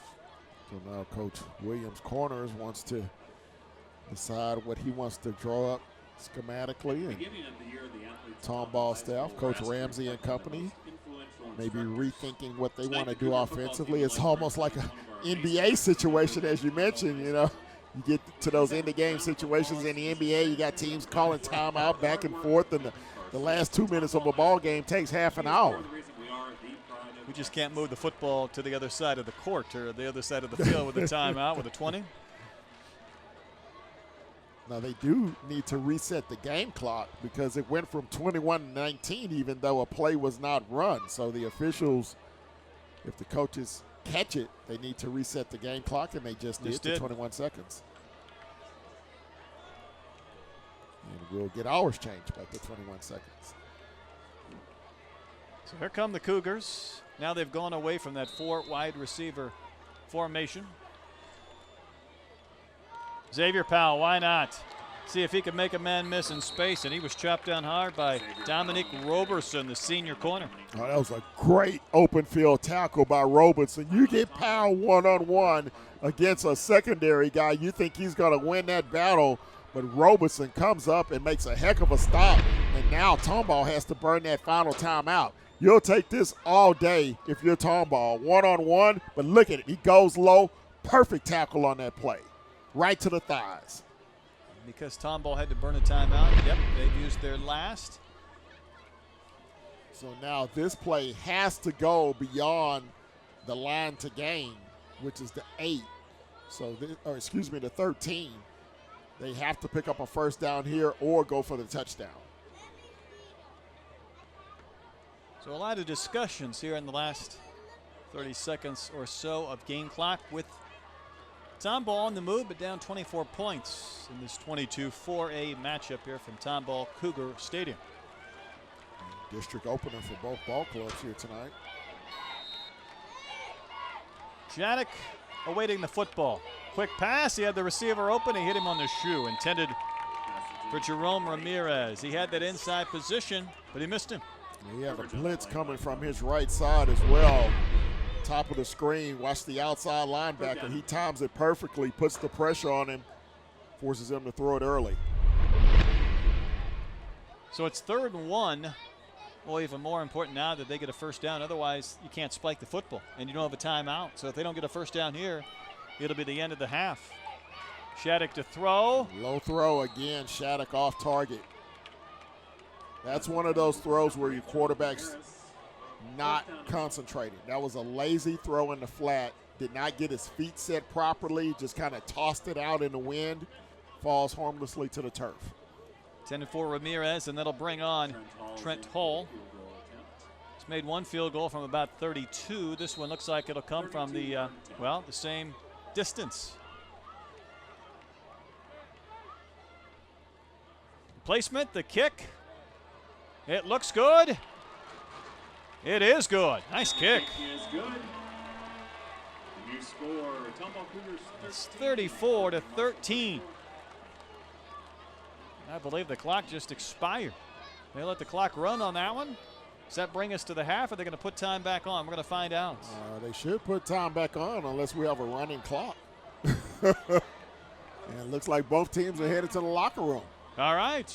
That's your half. Got to get senior night started quicker, better than later, right? Well, they're starting in September. You just got to get it early in the night here in September. Let's get there before October begins. 34-13 at the half. Marshall leads Tomball on our Legacy Sports Network game of the week.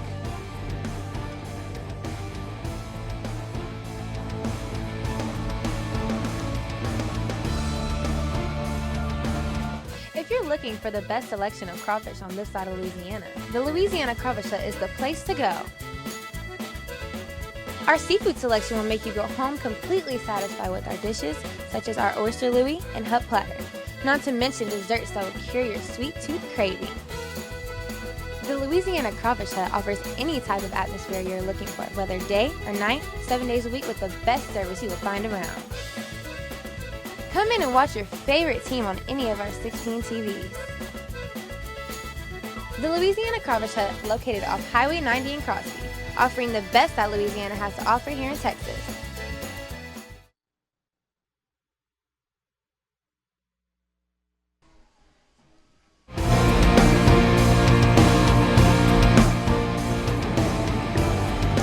We're in Tomball tonight for the Legacy Sports Network game of the week. Tomball ISD Stadium. The Marshall Buffaloes on the road lead it by a score of 34-13. Brett Dolden and Kent Moore. And Kent, Marshall jumped out to a 21-0 lead after one quarter, but these two teams were even Steven there in the seconds. Yeah, a couple of turnovers by Fort Bend Marshall helped Tomball get back into the ball game momentarily. They were down 28-0 at one point, rattled off 10 consecutive points, got it to 28-10. But then Marshall, just before the half, had a nice 4-minute drive, got a touchdown on the board, made it 34-10. Then Tomball at the halftime buzzer with a 32-yard field goal. And that's where we are right now, 34-13. And the Cougars will get the football to begin the second half. So if they can convert that into points, they may be able to put a little bit of a scare into the Buffaloes and try to get back into this ball game. This Marshall team is a good one, and I'm sure Tomball knows that as we wait to see the Cougars come back on the field. But each team 13 points in the second quarter, and that first quarter could have been a little bit different had the Cougars just held on to the football. Yeah, they had 2 turnovers themselves in that first period. They had a nice drive going on their second possession. Got down deep inside Marshall territory, fumbled the football. Marshall turned that into a quick 6. Then they fumbled the ensuing kickoff, which led to another Marshall touchdown. And talk about Marshall, quarterback J.W. Ketchum, he really owned this first half offensively. A couple of touchdowns on the ground, one through the air.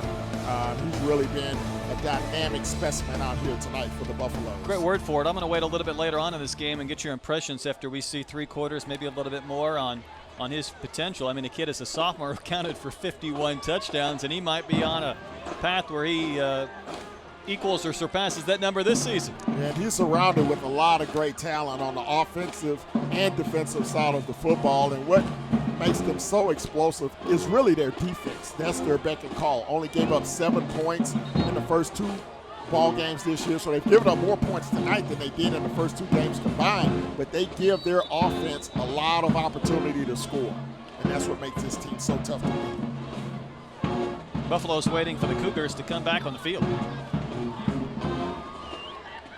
So Tomball will send Powell deep. Get a nice return. Back in the second quarter, Xavier Powell back at the 10, hoping for a chance to return. call with their only touchdown of the night as well. Well, Campus to kick off, and he will send this one to about the 17-yard line. It's collected by McDonald. He fumbled one earlier, and he gets across the 20, but not much beyond that. And that's where the Cougars will have it 1st and 10 in their first drive here in the third quarter. Tomball, this is a ball club that's only averaged 13 points per ball game so far. 13 in the first half. Pretty good for them offensively. Now they need to build upon that, try to get a nice drive going. They need to get some big plays, what we talked about in the open. They need some big explosive plays. Shattuck had a pretty nice first half himself, passing the football. He just needs to be a little bit more steady in the pocket, and they have to avoid any more turnovers. Shattuck ran for $138 in the last game. Yards have been tougher to come by today, and you see the keeper from Weston Shattuck. Shattuck keeps it. Maybe a yard at best.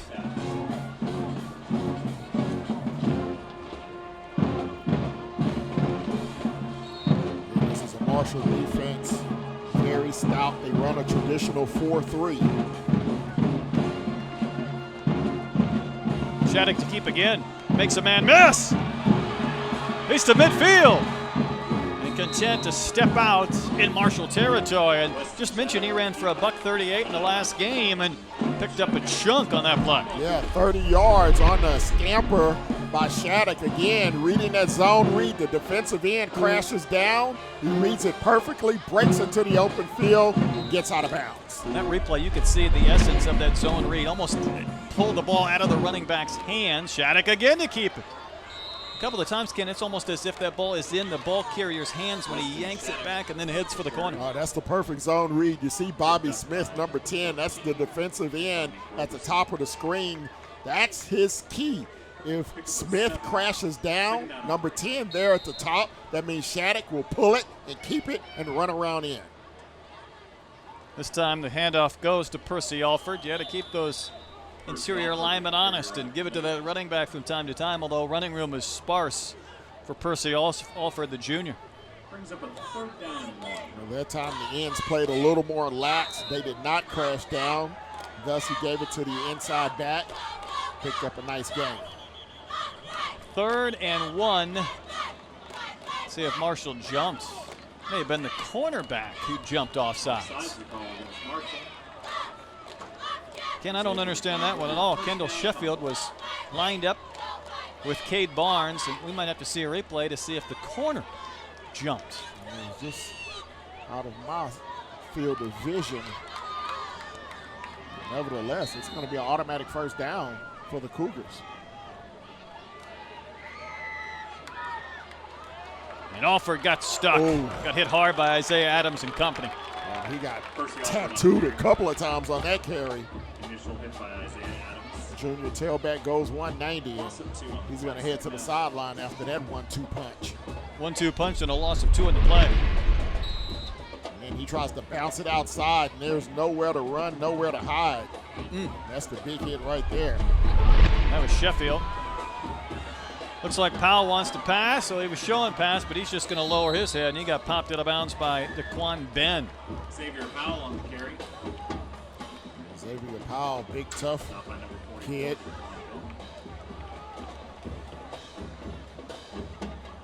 So far on the season, over 210 yards, all purpose for Powell. 3rd and 6 for the Cougars. $124 of that on the ground. Boy, Powell was tackled in a nifty tackle by Arthur Johnson, who wrapped him up low, dropped him after a short gain. It'll be 4th down for Tomball.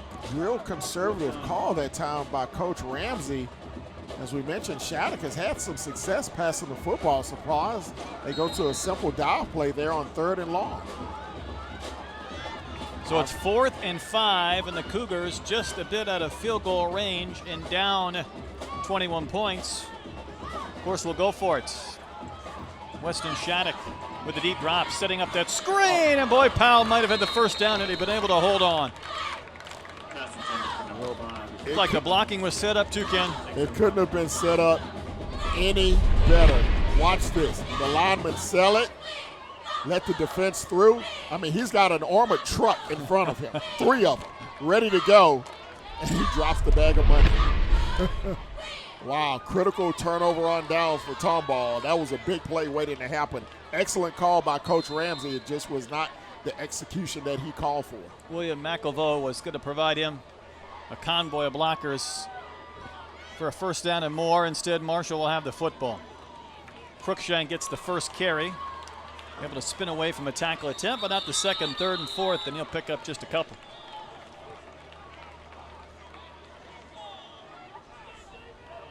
Devon Cruikshank on the carry. We played 3 minutes here in our third quarter. Each team now has had the football one time. Tomball got deep into Marshall territory, and Ken, they've done that probably 3 times today and come away empty. Yeah, good drives. They've been able to move the football, stay out of really negative situations offensively, just haven't been able to convert into enough points. Ketchum was throwing to Shane Rogers and led him just a bit out of his reach. Rogers, a 6'2" wide receiver to go along with Jeremy Smith, who's 6'4". He has a couple of big targets, does Ketchum. Brings up a 3rd down and 9 for Marshall. Rogers, only 1 reception on the young season. They try to get him more involved in the attack. They move into this district opener here out in 22-4A. Ketchum has 3 receivers lined up to the right. All single numbers, 6, 8, and 9 lined up to Ketchum's right. 3rd and long. And the lefty QB rolls left. Throws on the run. Did he complete that pass? Incomplete. Intended for Jeremy Smith. He disappeared into a bunch of red jerseys there in the sideline. So a nice defensive series by Tomball. You see the little rollout. Good coverage in the secondary, a tight window. Could not get it in. It'll be a punting situation. I don't believe Marshall's punted tonight. I think this will be their first opportunity. They punted only 3 times the entire year. Right now it's Ketchum. He is the kicker. He averages 37 yards a boot. I believe it's Cade Barnes who stands back to return. And there's not going to be a punt. Ketchum's loose. Makes a man miss it midfield. Head of steam down the sideline. And Barnes, who was hoping to return the punt, finally may have bumped him out of bounds. Ketchum didn't go down, but he's marked out at the 26. Boy, Ken, he is so much fun to watch. 46 yards on the fake punt by Ketchum. And again, you see a lot of quarterbacks double as the punter just for this type of situation. For the rare opportunity you want to go with the fake, you have an athletic quarterback taking the snap, runs it down the sideline, and if he doesn't step out of bounds, he takes it to the house. Oh, number 7, Michael Vick-esque. He knew he stepped out. He's just hoping he had that break. Little pump fake action, throwing into traffic. Sheffield had his hands on it. 2 receivers arrived at about the same point at the same time. He initially wanted to go to Jeremy Smith down here on the near sideline, saw that he was covered, came back to his secondary receiver, put it right on the money, but the receiver dropped it, Sheffield. So it's 2nd and 10. But another excellent quarterbacking situation there by Ketchum. Ketchum will run the option, and his pitch to Cruikshank was bobbled. I think the Buffaloes are back on top. And there's a late flag, and if that's Ketchum who's down, that's a shame. I think he's at the bottom of that pile. My goodness. He went in to try to recover the fumble. Did Ketchum. Flag came out late. And we'll have to see what that's about. But here you see option left. He'll pitch it. Cruikshank just takes his eye off the football. And then there you see Ketchum going for it, and he just gets caught in a melee. Surrounded by about 4 Cougars. Well, he got popped a couple of times, and I you think, see on him his grab shoulder. his back. Yep. You saw his hand grab his back, so hopefully he may have just gotten the wind knocked out of him. And yet when he grabbed his back, he clearly didn't have the football, but somebody else for Marshall was reaching for it. We may have to see it one more time. I thought he was popped on his right shoulder and his left shoulder by a helmet. Guys diving in late, trying to get on top of that pile of the football. See it again, Cannon. He was the first man there, but the football was still kind of squirting loose. Watch the first hit. I think that's going to come to the left shoulder when he's down right there. Here comes on the back. Yeah, there it is. Boom, boom. Shoulder, shoulder, and back. Yeah. So he got it going and coming. There's big 61 Zach Cummings, who goes 230 pounds, who lands on him from the back. Probably needed to pitch that ball to Crookshank a split second earlier. That's a tailback problem right there. He has to catch that football. So it's a 34-13 Marshall lead. They're on the march again. Although the football is being marked back. Penalty, obviously. And Eugene Malvo is the backup quarterback. And he's only 1 of 3 on the season passing the football. J.W. Ketchum is one of the more electrifying players I've seen in a couple of years. What he accomplished as a sophomore cannot be doubted. 51 touchdowns. There aren't many sophomores with that type of production. And he's got a long walk to get across the field. I'm surprised they don't maybe bring a card out or something for him. He's having a difficult time. And hopefully the young man will be okay. I will second that. He's a lot of fun to watch. If you're not a fan of either program and you just appreciate great athleticism and ability, he possesses it right now, possessing some pain. So I'm with you, Ken. It'd be nice just to get him some assistance and get him to the bench. So now for Coach James Williams Corners, it's going to Malvo. If that's indeed his choice. I wouldn't be surprised if we don't see some Jeremy Smith, too. He's kind of that dual threat quarterback. We saw him walk into the end zone for a touchdown. Yeah, he's thrown 3 passes as well, him and Malvo both. Looks like Smith is out there, and Smith is the guy I think they'd like to get some reps, just not in a case like this. Smith is also dangerous, though. Here comes the reverse. Kendall Sheffield slipped.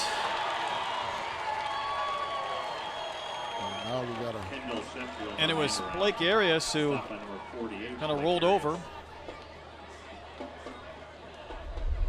Landed awkwardly on that tackle attempt. I think had Sheffield continued to come to the corner, Ken, he had a lot of running room, but he thought he was going to cut it back in and then just kind of. Yeah, he didn't set up his block very well. Nope. He had his big offensive lineman trying to get out in front of him, Clifton Collins. You have to set up that block. And you see the shoulder pads coming off of Ketchum. I think he may be done for the night. Dykes will punt here. He gets one away. Barnes had a lot of running room, but he fumbled the football and then picks it up at the 5. With a head of steam. Barnes up near the 30. Good return after he fumbled the kickoff. I think it was the punter, Dominic Dykes, coming up to help make the stop as well. 5 minutes gone here in our third quarter.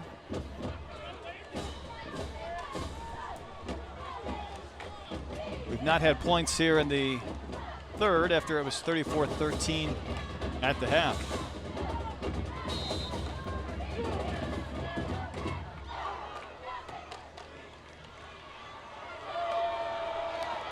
Shattuck just scrambling for his life. He was dropped by Gloucester. We'll get a few yards, but boy, he earned those yards. Yeah, he did on that play. They tried to set up a screen pass, and it didn't work out too well. Good decision by him just to bring it down and get what he could. Moves that ball forward. Is it loose again? Buffalo say they have it, and they do have it. It was Jared Jackson, number 99, who emerges from the pile holding the football up above his shoulder like a trophy. He'll put it on his mantle. Little knee slap for celebration as he comes to the sideline. That'll be the third turnover of the night against the Cougars. And again, they cough it up deep in their own territory. Buffaloes right back on the field offensively. Smith again will serve as the quarterback. Scored a touchdown tonight, but taking over for J.W. Ketchum. And Cruikshank hasn't even been touched. Cruikshank to the end zone. No one laid a hand on him. Touchdown from 36 yards.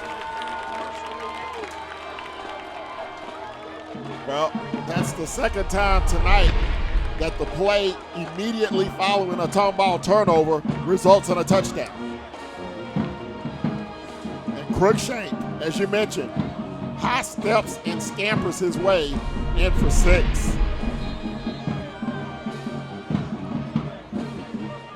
Marco Campus, almost like Mark Mosley. He's one step back and he just powers one towards the upright. You went into the Wayback Machine on that one. You know what I'm talking about, don't you? Yes, sir. 41-13, Marshall. I don't know about the kids watching the game. They have no clue. Google it. Look it up. Mark Mosley. Extra point's good. I think I have the window seat. You better double check that, my friend. Don't think we don't know who you are. Yeah, I'm Aaron Rodgers. No, that's not it. You're that State Farm discount double check guy. Discount double check. Thanks to the hundreds you saved us, we could upgrade the grill class. Grill class? Your tongs are in your seat back. Save with the discount double check today. Discount double check. Get to a better state. State Farm.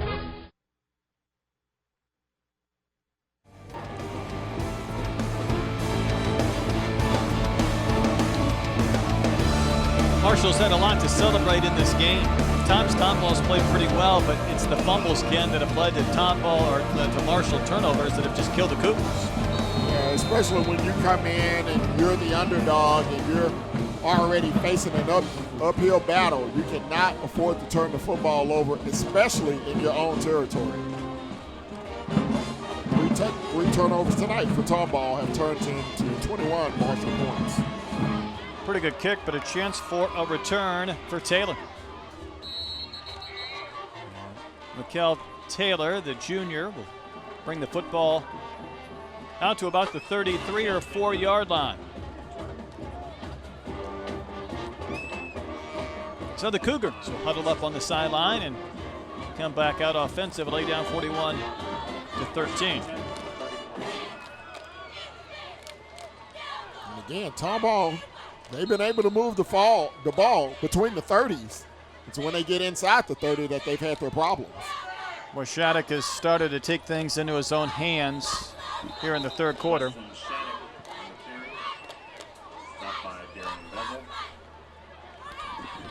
There's a flag down, however. And they fake the play to Powell going left. Shattuck keeps it going right. Picks up a nice gain, but it may be coming back. And for the first quarter and a half, we were pretty penalty-free. But through the latter stages of the second period and now on into the second half, the laundry has hit the turf quite often. Backs up the Cougars. The result of the play is a first down on the 24 yard line. It'll be 1st and 20.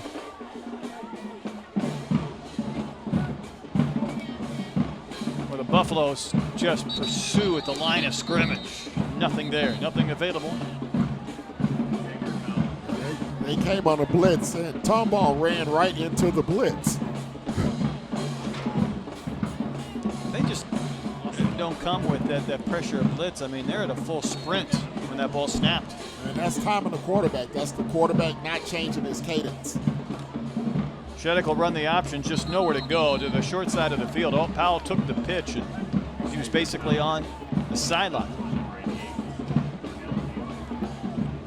This is the time of the ball game where you start to get a little bit demoralized offensively as the turnovers and you start to get worn down by this big, strong defense.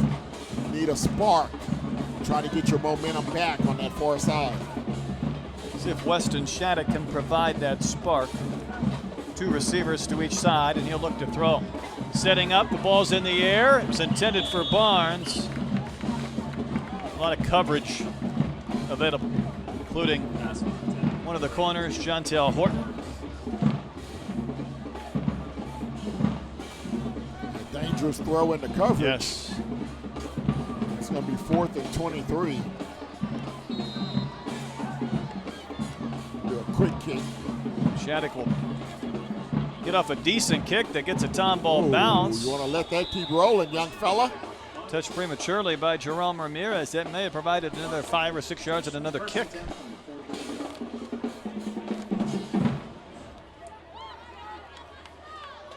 So the Buffaloes leading 41-13 will have the football back, and you see the Tomball sideline. And there have been some positives tonight for the Cougars. There's also been a few things they'll work to correct going into next week. Yeah, they definitely have to work on protecting the football, protecting their quarterback. Got to believe there's not a lot of teams on their schedule with the firepower that the Buffaloes have. This is one of the better teams. This will probably be the best team that they face all year. Crookshank was wrapped up, thrown down. Percy Alford was one of those there. Two-way player. Also, David Machana. Gain of 5 on the play. Buffaloes may milk a bit of the clock here in the third quarter. It's Jeremy Smith, the sophomore, calling the signals. He's a right-handed thrower and doesn't get enough on that toss. It's intended for Vaughn Taylor, but it'll bring up 3rd and 5. Next Friday over at Tully Stadium, Tomball will take on Northbrook. And you can see the pass play here from Smith. He just never got his feet set to make a proper throw. The game will be at 7 o'clock at Tully, Tomball and Northbrook next week. Crookshank throwing back. Percy Alford was there to hit him. Harrison Heim, a junior linebacker, also involved in the stop. It'll bring up 4th down. For Marshall next week, they'll be back at Hall Stadium to take on Fort Bend Ridgepoint. So Fort Bend battle out at Hall next week, out in 22-4A. We were out at Hall, what, a couple of weeks ago? Yeah. We're inside 4 minutes here in our third quarter tonight from Tomball. We can have another fake. Indeed, we will. The football was bobbled. It was collected back by Bevel. It didn't matter. Either that was going to be a failed 4th down try or a fumble. This play just didn't look good from the beginning. No. Not a lot. Well, again, that's another one of those backyard barbecue plays. Does that go as a pass, or does that go as a fumble? That goes as a whoops. That goes in the whoops column. Well, that's a whoops. We've had a few of those tonight. So Tomball will get good field position. Let's see if the Cougars can capitalize. There have been a couple of times tonight. Maybe you would have counted them out. They've responded. See if they can do it again. I like the running of Xavier Powell. Right into that line of scrimmage. First man up off that pile. There for Marshall. Marcus Allen. Now spelled differently, but that's Marcus Allen. Yeah, M-A-R-K-U-S. Kids might have to Google that name too. Yeah, yeah. USC, Oakland Raider. Cameron Phillips tries to get to the corner, and he's not going to make it. Arthur Johnson, an impressive defensive tackle. We've called his name several times tonight with that pursuit to string the play out. Yeah, Johnson, the second leading tackler on this ball club. This is a Marshall team that in the opening week defeated Houston Chavez 46-4. Chavez scoring on 2 safeties. And a couple of weeks ago, Marshall defeated A-Leaf Elson 45-7. I'm glad you brought that score up. I looked at that a couple of times, 46-4. Yeah. It's 33-4 at the half. I had to go to the box score to make sure it was correct. Shattuck on the keeper, out of bounds inside the 30. I did the same thing. That was the game where the total yards, it was 413 to 93. Chavez didn't even get over 100 yards, and their points came on 2 safeties.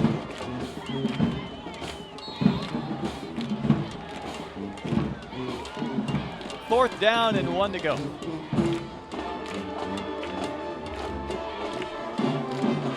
So Tomball trying to stay on the field. See if Shattuck just keeps it. Give it to the bulldozer himself, Xavier Powell. Did he get enough? Close. I don't think he got it with the spot. Nope. Don't think so, partner. It'll belong to Marshall. So teams trading. Turnover on downs. Now, speaking of scores, unusual scores in that Fort Bend Marshall 46-4 win qualified. Did you see what happened with the Bel Air game last night? Did not, but I'll take a quick peek. You take a peek. It's worth it. It was 82-13. Oh, good Lord. At the half. Was that like Ohio State and FAMU last week? It was close. It was close. Askew. There's a flag down. Sam Houston was the opponent. Bel Air scored 40 in the first quarter, 42 in the second. 82 points at the half. Wow.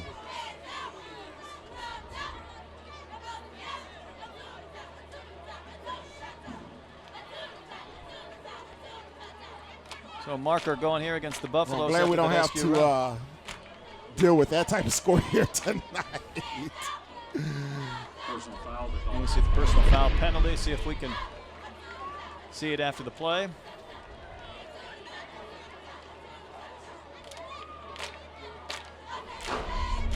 Didn't see it there. A little testy. Football all the way back to the 23. 2nd and 16. Jeremy Smith operating the offense here in the last couple of drives. So give to Askew again. The head of steam. Askew to the 30. Still on his feet. Tackled from behind. The football was kicked loose. I think he was down. Well, he may have hyperextended a knee or something with that tackle. Came down awkwardly right at the 15, just when it looked like he was that close, just a step from maybe breaking one all the way to the end zone. 62 yards on the run by Askew.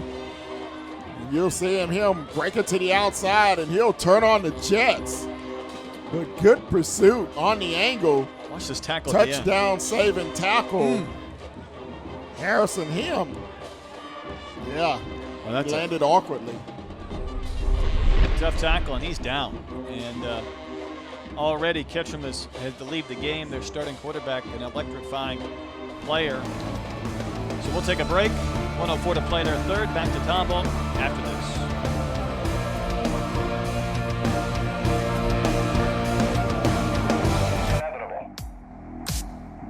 Time waits for no one. And those who look only to the past are rarely ready for their future.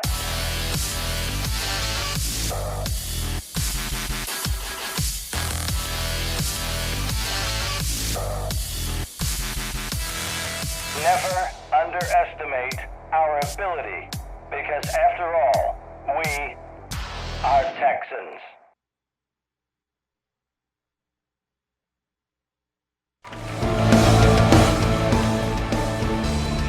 Hate to see any young man suffer a serious injury. Just hope Askew is okay. So after that delay, now the Buffaloes have to come back out, I guess, and regroup mentally, leading 41-13 on the scoreboard. And Smith sets up to throw. The pass is incomplete.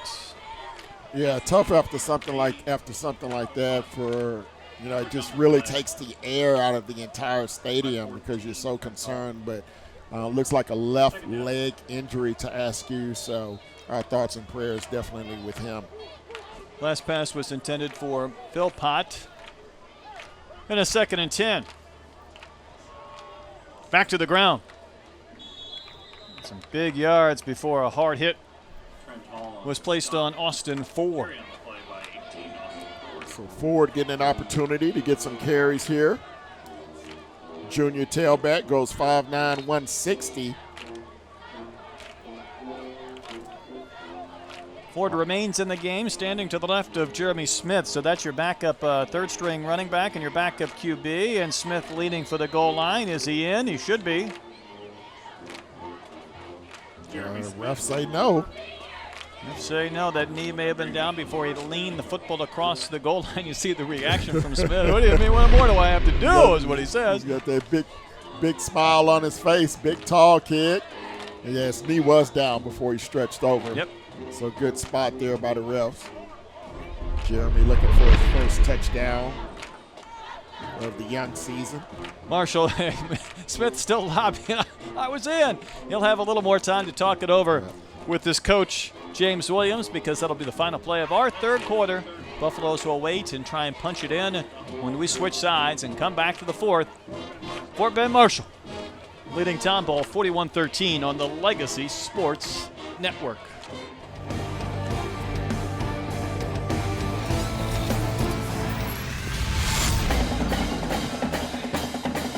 The time is now for live video highlights of your school's march to excellence. News sets up inside of the pitch. High fly to left. It's up. It's deep. And it's going to be gone. Legacy Sports Network brings you high-quality HD video broadcasted by the best in the business. Handoff, Adam Taylor lunges to the end zone, touchdown. This is one of the most exciting things. With all the runs, hits, scores, and more, we're building a legacy one game at a time. I appreciate it, Gerald. You guys at Legacy do an unbelievable job.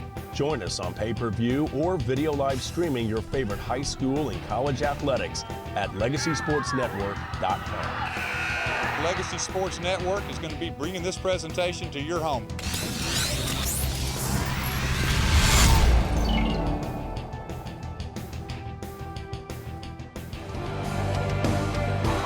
What an incredible play. They snapped it early in the fourth quarter. From the 1-yard line, it looked like the Buffaloes were going to try and punch it in. Trayvon McDonald pulled the football away, ran 99 yards for a Tomball touchdown. Wow, talk about a 14-point swing. Here it is. Where's the football? McDonald. He just takes it away, and he's off to the – you saw him gave a little quick look to the ref. Like, don't stop this play, ref. I'm going 99 the other way. 99, and there's not a Buffalo in sight. Wow. He could have run that to College Station.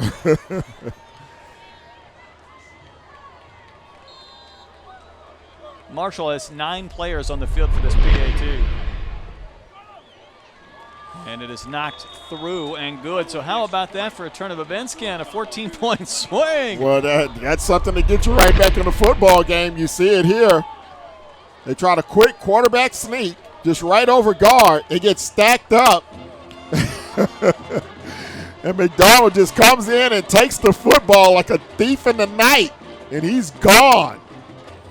So instead of it being a 49-14, 49-13 ball game, it's a 3-touchdown ball game, and we got a whole quarter of football left, partner. Stranger things have happened. Well, I'm glad we had the replay going because they snapped that in a hurry to start this fourth quarter. While we were in break, I was caught up in that Legacy commercial. I didn't see any of your highlights, but I saw a few other Legacy broadcasts, and meanwhile, there was one of the highlights of this game going 99 the other direction from McDonald, and it gives the Tomball Cougars a lift. Why not? You don't get many plays like that. No, you can definitely put that on your highlight reel if you're Trayvon McDonald. And we'll see if this will spark some life back into this Tomball crowd. You know, in a sense, you're almost waiting to see if that play's blown dead. Well, I think that's why he gave that quick little stare to the ref, like, don't blow your whistle. Nope.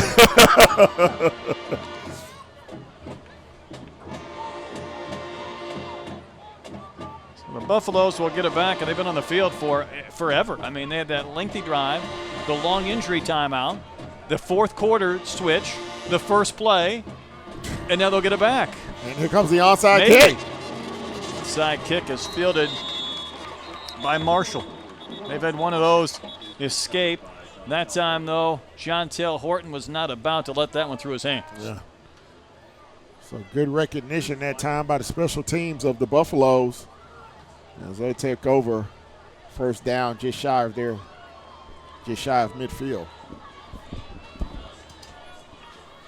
It's 21-0 Marshall after the first quarter.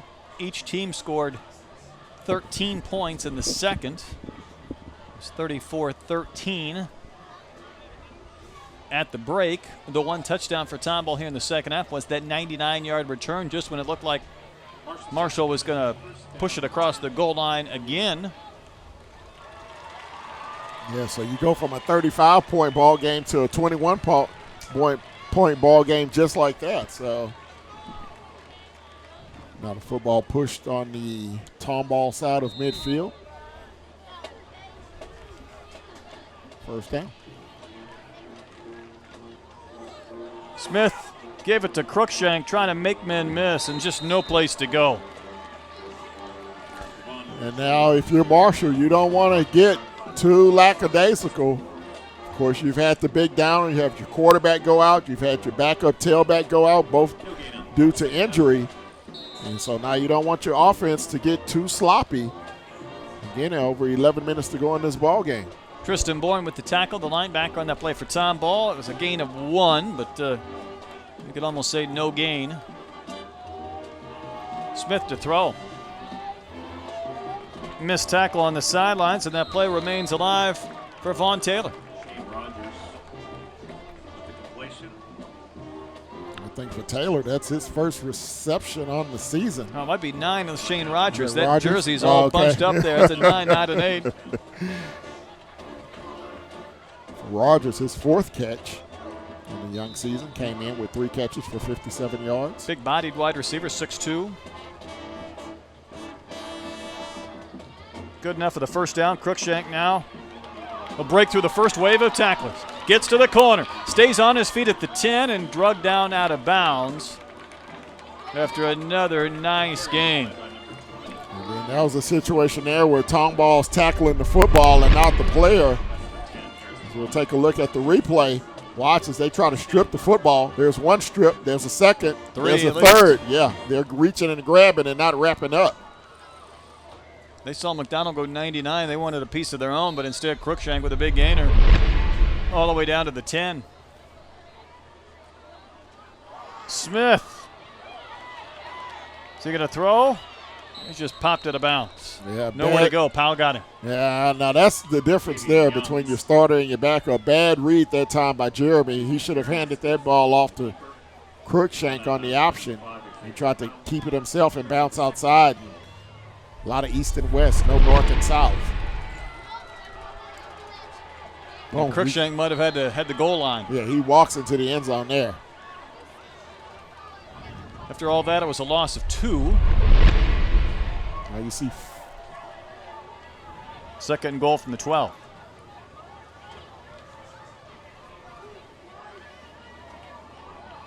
Now this time Cruikshank gets it, and this time Cruikshank will head to the end zone. And he's in, touchdown. There was your read, a play later. He learned from his mistake. That's what you want to see in your young quarterback. Make a mistake, don't make the same mistake twice. You rarely get that opportunity for a do-over. And the Buffaloes take a little time to respond to that big turn of events, that 14-point swing in the previous sequence. Cruikshank even fumbled the football once he got to the goal line.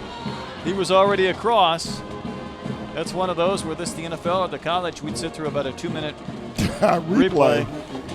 The second touchdown of the night for Cruikshank, his 4th on the season. Here's your Tom Dempsey-like kicker with Marco Campus. And you went from Dempsey to Mosley. Well, a big guy, just that short drop. That time, though, he missed it again, the second miss. 10-14 remaining in the game. Buffaloes have put 47 on the board. Back after this. Emergency Center, we don't just save lives, we save mothers, sons, best friends, little ones, running partners, wives. At Neighbors Emergency Center, you're not just a patient, you're a top priority. Neighbors Emergency Center. Care that counts. Experience that matters.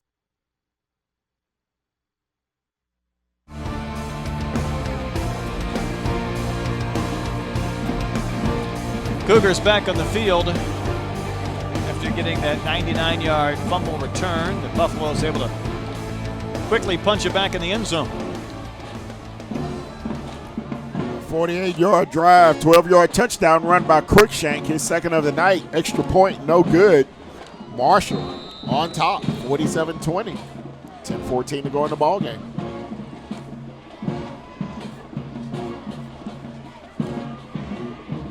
Pooch kick taken by McDonald again. This time he's not going to get the chance to run to the house. Tackled the point of the catch.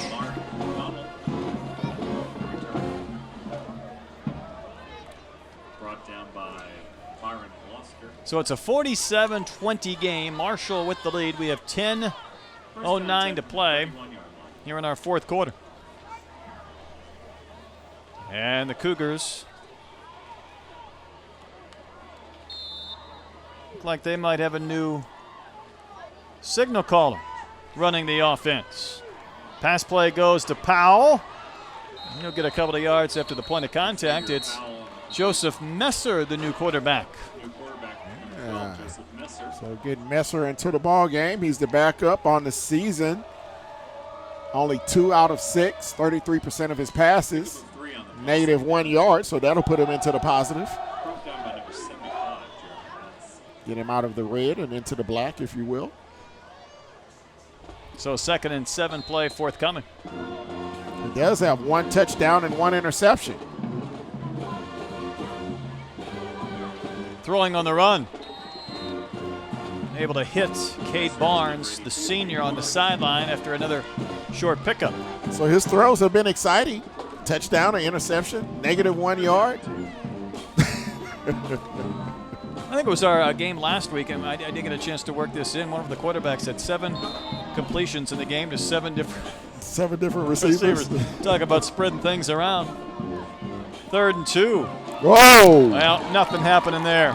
Flying in was Darion Bevel, the senior, who's been active defensively tonight for the Buffalo. Now watch Bevel.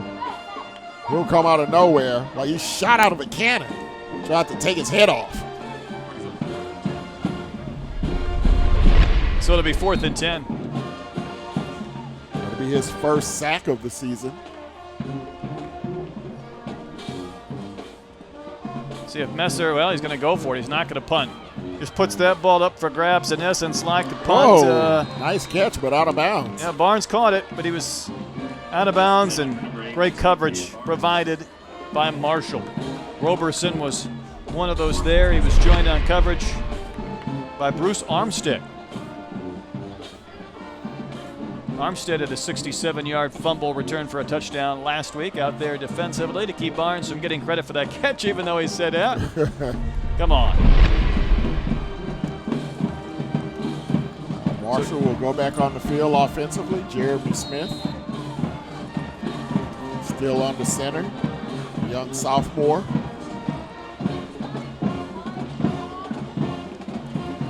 If you're just joining us, J.W. Ketchum, starting quarterback, injured earlier here in the second half after a tremendous first half of football. And Ken, he's a guy I'm going to be following for quite some time. And, we hope he's okay and there's nothing serious. But he might be one of those guys you want to pick up the box score, check online every couple of days over the course of the season just to see what he's accomplished. Yeah, absolutely. He really has the skill set and the athletic body to really succeed at the next level. 1st and 15. Nothing fancy. Smith just racing for the corner. Tripped up by Tristan Bourne. He's made a couple of tackles here in the last few minutes.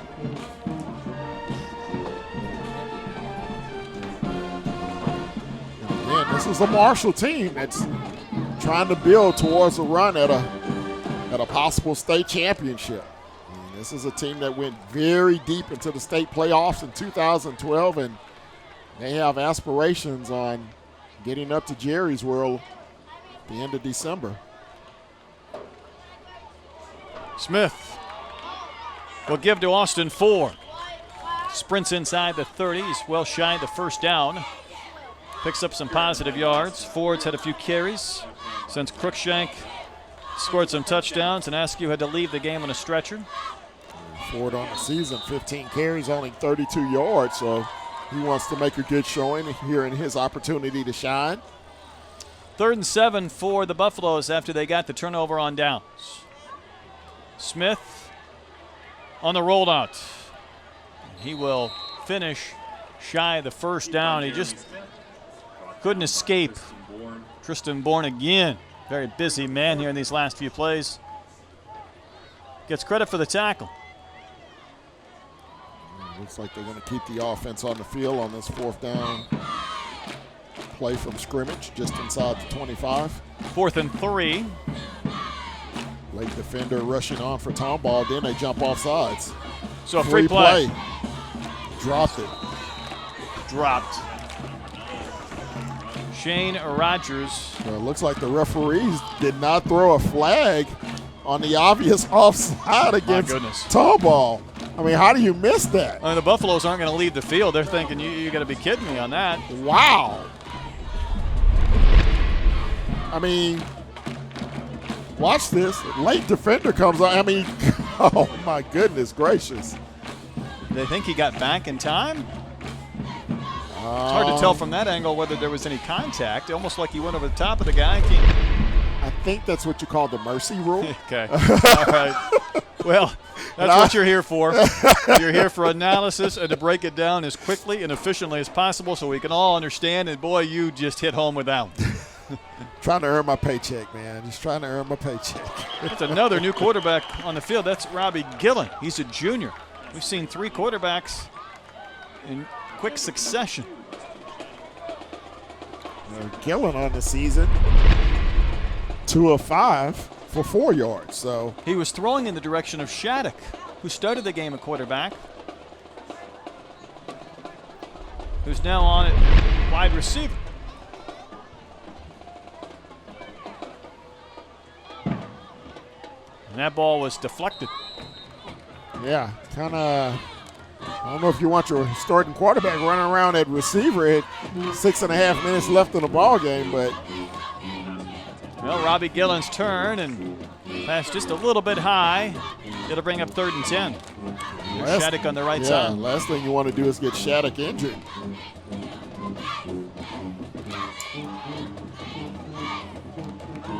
But if he can help in the huddle, that may be a reason why he's out on the field. We've had 5 different quarterbacks throw a pass tonight.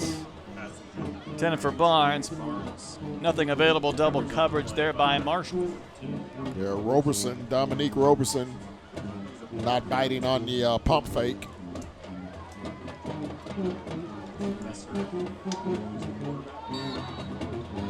So it's going to be another 4th down. 4th and 10, no punts. Well, just as I say that. Oh, boy. A shank off the foot of Joseph Messer. We're not going to leave about this 20-yard range here on the left side of our screen and field in several minutes of game time. They're going to have to resaw it between the 20 and midfield area here on the Tomball side of the field after this ball game's over. Natural grass downstairs. So many of these facilities anymore have the turf, but good to see the natural green stuff here in Tomball. Nothing like fresh cut grass early in the morning for football practice. 6:33 remains in this game. You see the 27-point lead for Fort Bend Marshall. Long bus ride here to Tomball. No truth to the fact that you fall off the edge of the earth if you get all the way up here in Tomball. They've navigated their way here and in 6:33 to finish off a win. But we've seen some strange occurrences here in the last couple of minutes, and there's another one. There's another one. Finally covering the football was Austin Ford, but that one went backwards about 15 yards. Yeah, you called it, partner. That wasn't even close to being a good snap. You can almost hear the NFL Films music to that one, can't you? Bouncing all over. Oh, the great Steve Sable. We're going to go inside 6 minutes in this game. You can see the Buffaloes. They're not in a huge hurry to snap. I mentioned we've had 5 different quarterbacks throw passes tonight. Might just have another. On the march is Austin Ford. Austin Ford has the sideline. And he's pushed out of bounds just when he had a lot of daylight ahead of him. There to make the tackle for Tomball was Xavier Powell, but nearly a big run from Austin Ford. A huge run by Ford. You'll see him scamper down the far sideline. I think they're going to end up marking him down around the 21, 22-yard line. It is Eugene Malveaux, though, as the quarterback, so if he throws a pass, completes a pass, we'd have 6 different QBs in this game do so. Keeping our statistician busy if we had one. But Malveaux will hand off instead. And Austin Ford hit immediately. And dropped by Zach Walker.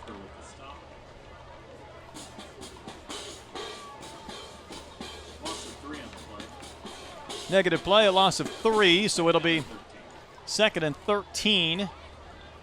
Buffaloes have to reach about the 11 or 12-yard line to pick up a first down. Ford was given that football, and he didn't want it because Walker was right there in his grill. No, thank you. Zach Walker's a football player. Yeah, he's consistently around the football. Man down for Tomball. Zach Cummings will be attended to.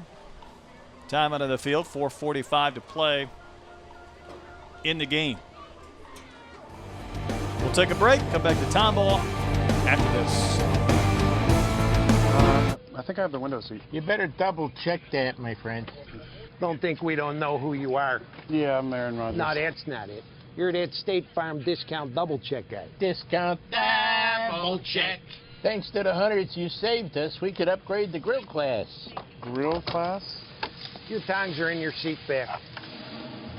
Save with the discount double check today. Get to a better state. State Farm.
Been a tough night, Ken.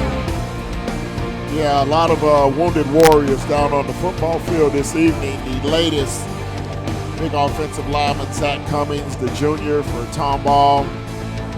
Looks like it may be a left leg injury. He's putting very little weight on it. We hope that he's okay. And, of course, we've had a couple of members of the Marshall Buffaloes get shaken up tonight as well. 4:52 to go in this one. Marshall on top, 47-20. facing a 3rd and 20. Third and long, and Malveaux stays on his feet. Looked like he was just going to pick up a couple of positive yards, and he's near the first down. Nifty run by Eugene Malveaux, and boy, they have some playmakers on this Buffalo's roster. You see this one again. Yeah, all up and down the lineup. And again, you see very shady tackling there by Tomball. I think they're just ready to get out of here. Harrison Heim finally made the tackle. Then instead of 3rd and long, now it's 4th and 2. By the time we see another snap in this football game, it'll be around the 4-minute mark. Maybe even inside 4 minutes as the Buffaloes see Malveaux come to the line of scrimmage. I bet Marshall calls a timeout. Yeah, what do you think? You beat me to it. Sitting up here next to the coaches for Marshall, we thought we had the inside scoop. Well, looking ahead for Tomball next week, as we mentioned, they'll travel into the greater Houston area off of I-10, Tully Stadium. They'll take on Houston Northbrook, and they'll be back here at home Friday, October 11th against Willow Ridge. And they'll follow that up with another home game against Springwoods. As for Marshall, next week they'll be back home at Hall Stadium, taking on Fort Bend Ridge Point. Then the Buffaloes will travel up the road to Tully themselves. They'll take on Houston Stratford. That'll be a Saturday game, October 12th, 6 o'clock start. And they'll face another team from Tomball. Tomball Memorial will travel out to the southwest part of town to Hall Stadium, take on Fort Bend Marshall. That game will be Friday, October 18th. So that's what's next for these two teams. If you look ahead the next couple of weeks for these guys. Next Thursday, we'll be in Pasadena. Of course, our game will be replayed in its normal slot early Saturday morning on Comcast Sportsnet Houston. Austin Ford with the run. He'll have the first down and more. Of course, next week, I think we'll be joined by Ted Johnson, 3-time Super Bowl winning linebacker from the New England Patriots on Sports Radio 610. So it'll be kind of a Monday Night Football booth without the yellow blazers. And we'll see if he brings any jewelry or any ribs with him. No rib tickler. Ribs would be nice.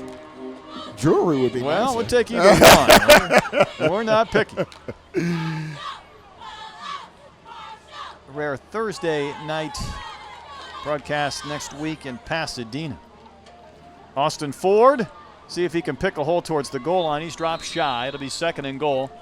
And we'll be inside 3 minutes before the Buffalo snap it again. And I think you'll be able to watch that one live on Legacy Sports Network. Download the app, go to the Play Store or favorite app outlet, download the Legacy Sports app. Better believe it. YouTube is a great way to follow these games. Watch them on your time at your convenience. I'll give a shameless plug if you want to follow me on Twitter at KMore Sports. Try to keep you updated throughout the week with all the happenings, the recruiting that's going on in the greater Houston area. Buffaloes fail to push that one in the end zone. Austin Ford on the carry. Austin Ford's been busy here in these last few plays. It'll be 3rd and goal from about the 2 or 3. For Tomball now, this is a ball club that tonight it was the turnovers that really killed them.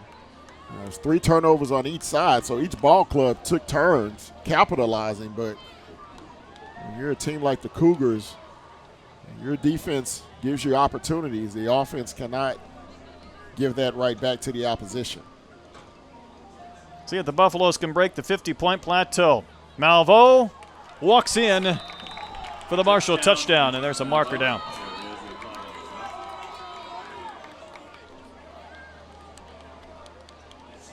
Well, let's see. It's going to be holding, so that'll take the touchdown away. 153.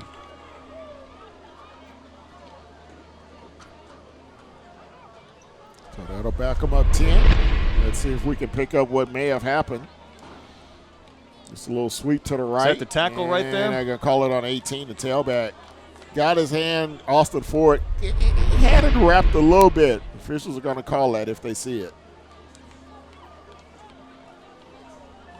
So that'll back it up to around the 11. They'll make it 3rd and goal from there. The 50-point barrier has been a tough one for the Buffaloes. They, of course, were about a half a yard away before McDonald dislodged the football and took it 99 the other direction for the Cougars. One of the more exciting plays we've seen this year. 3rd and goal from the 11. Well, it's Malvo again. He is tackled by Tristan Bourne, who's been flying in from his linebacking spot on several occasions in this game. It'll be 4th down. But he stays in bounds. Clock continues to run. That's the most important thing if you're a Buffalo fan. Some of the injuries we've seen tonight, I think that's probably a wise case. You wonder if they'll attempt a field goal just to see if they can make one.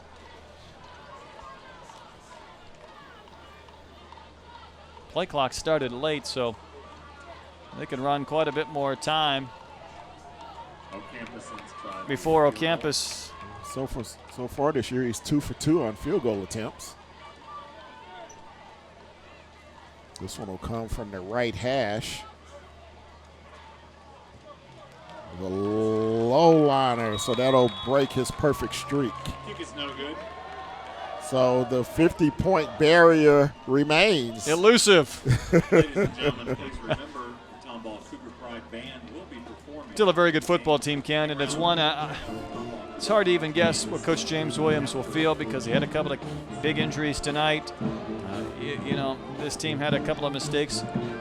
Certainly, they also showed their firepower in this game and the talent they possess going forward. Yeah, they're very strong, obviously, on both sides of the football. Again, health could be a factor. We hope that they can remain healthy.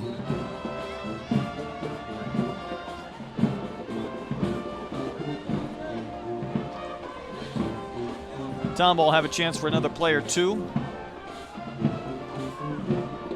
They've gone through the depth chart of quarterbacks, and in there now is Robbie Gillen. He's a junior. Now that's interesting. A timeout was called by Tomball. They just couldn't get the right personnel on the field. Coach yeah, that expression. Picture is worth 1,000 words, and sometimes an expression's not far behind.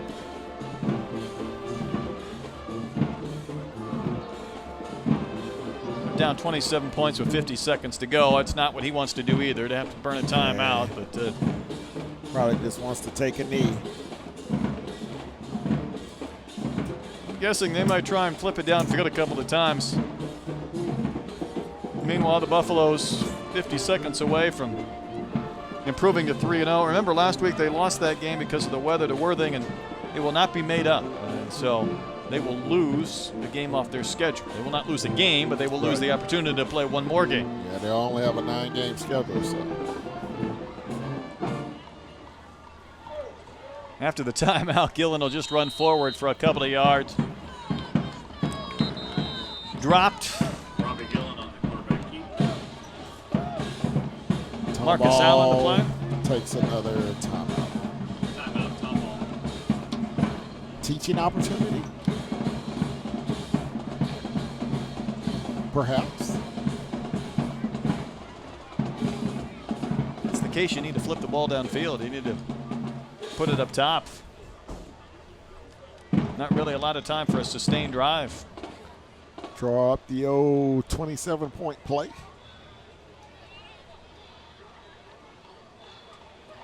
It's 34-13 Marshall at the half.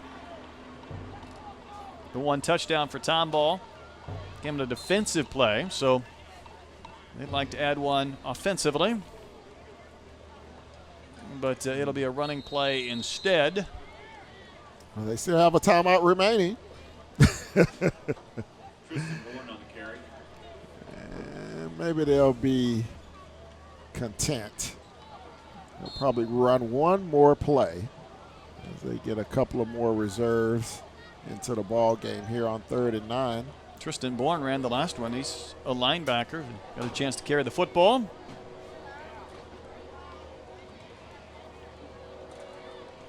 Gillen will be dropped. That'll probably do it. Robbie Gillen with the keep. And will. That's our final horn. 47-20. Fort Bend Marshall over Tomball to end this one tonight from Tomball Cougar Stadium.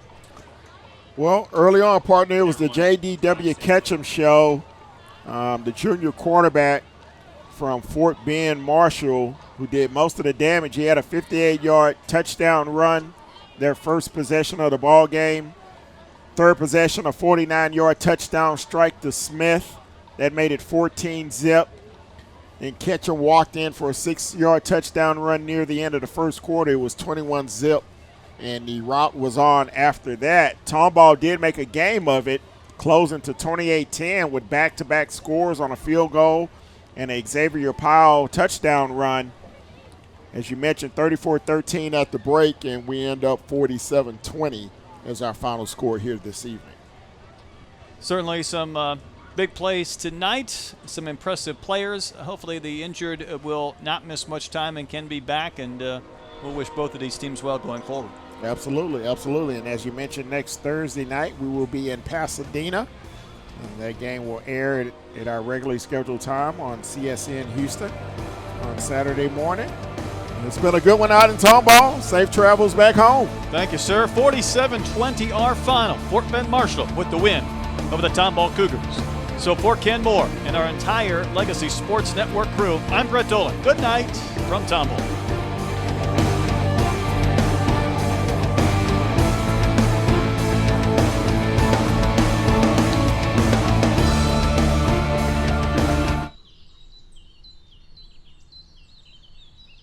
It's time to go back in time, sharing the merriment of hundreds of live performances, the taste of over 1,000 foods, and the fun of dozens of games and rides. And be sure to enjoy special savings opening weekend, October 12th and 13th. Brought to you by DeMontron Coca-Cola. Huzzah!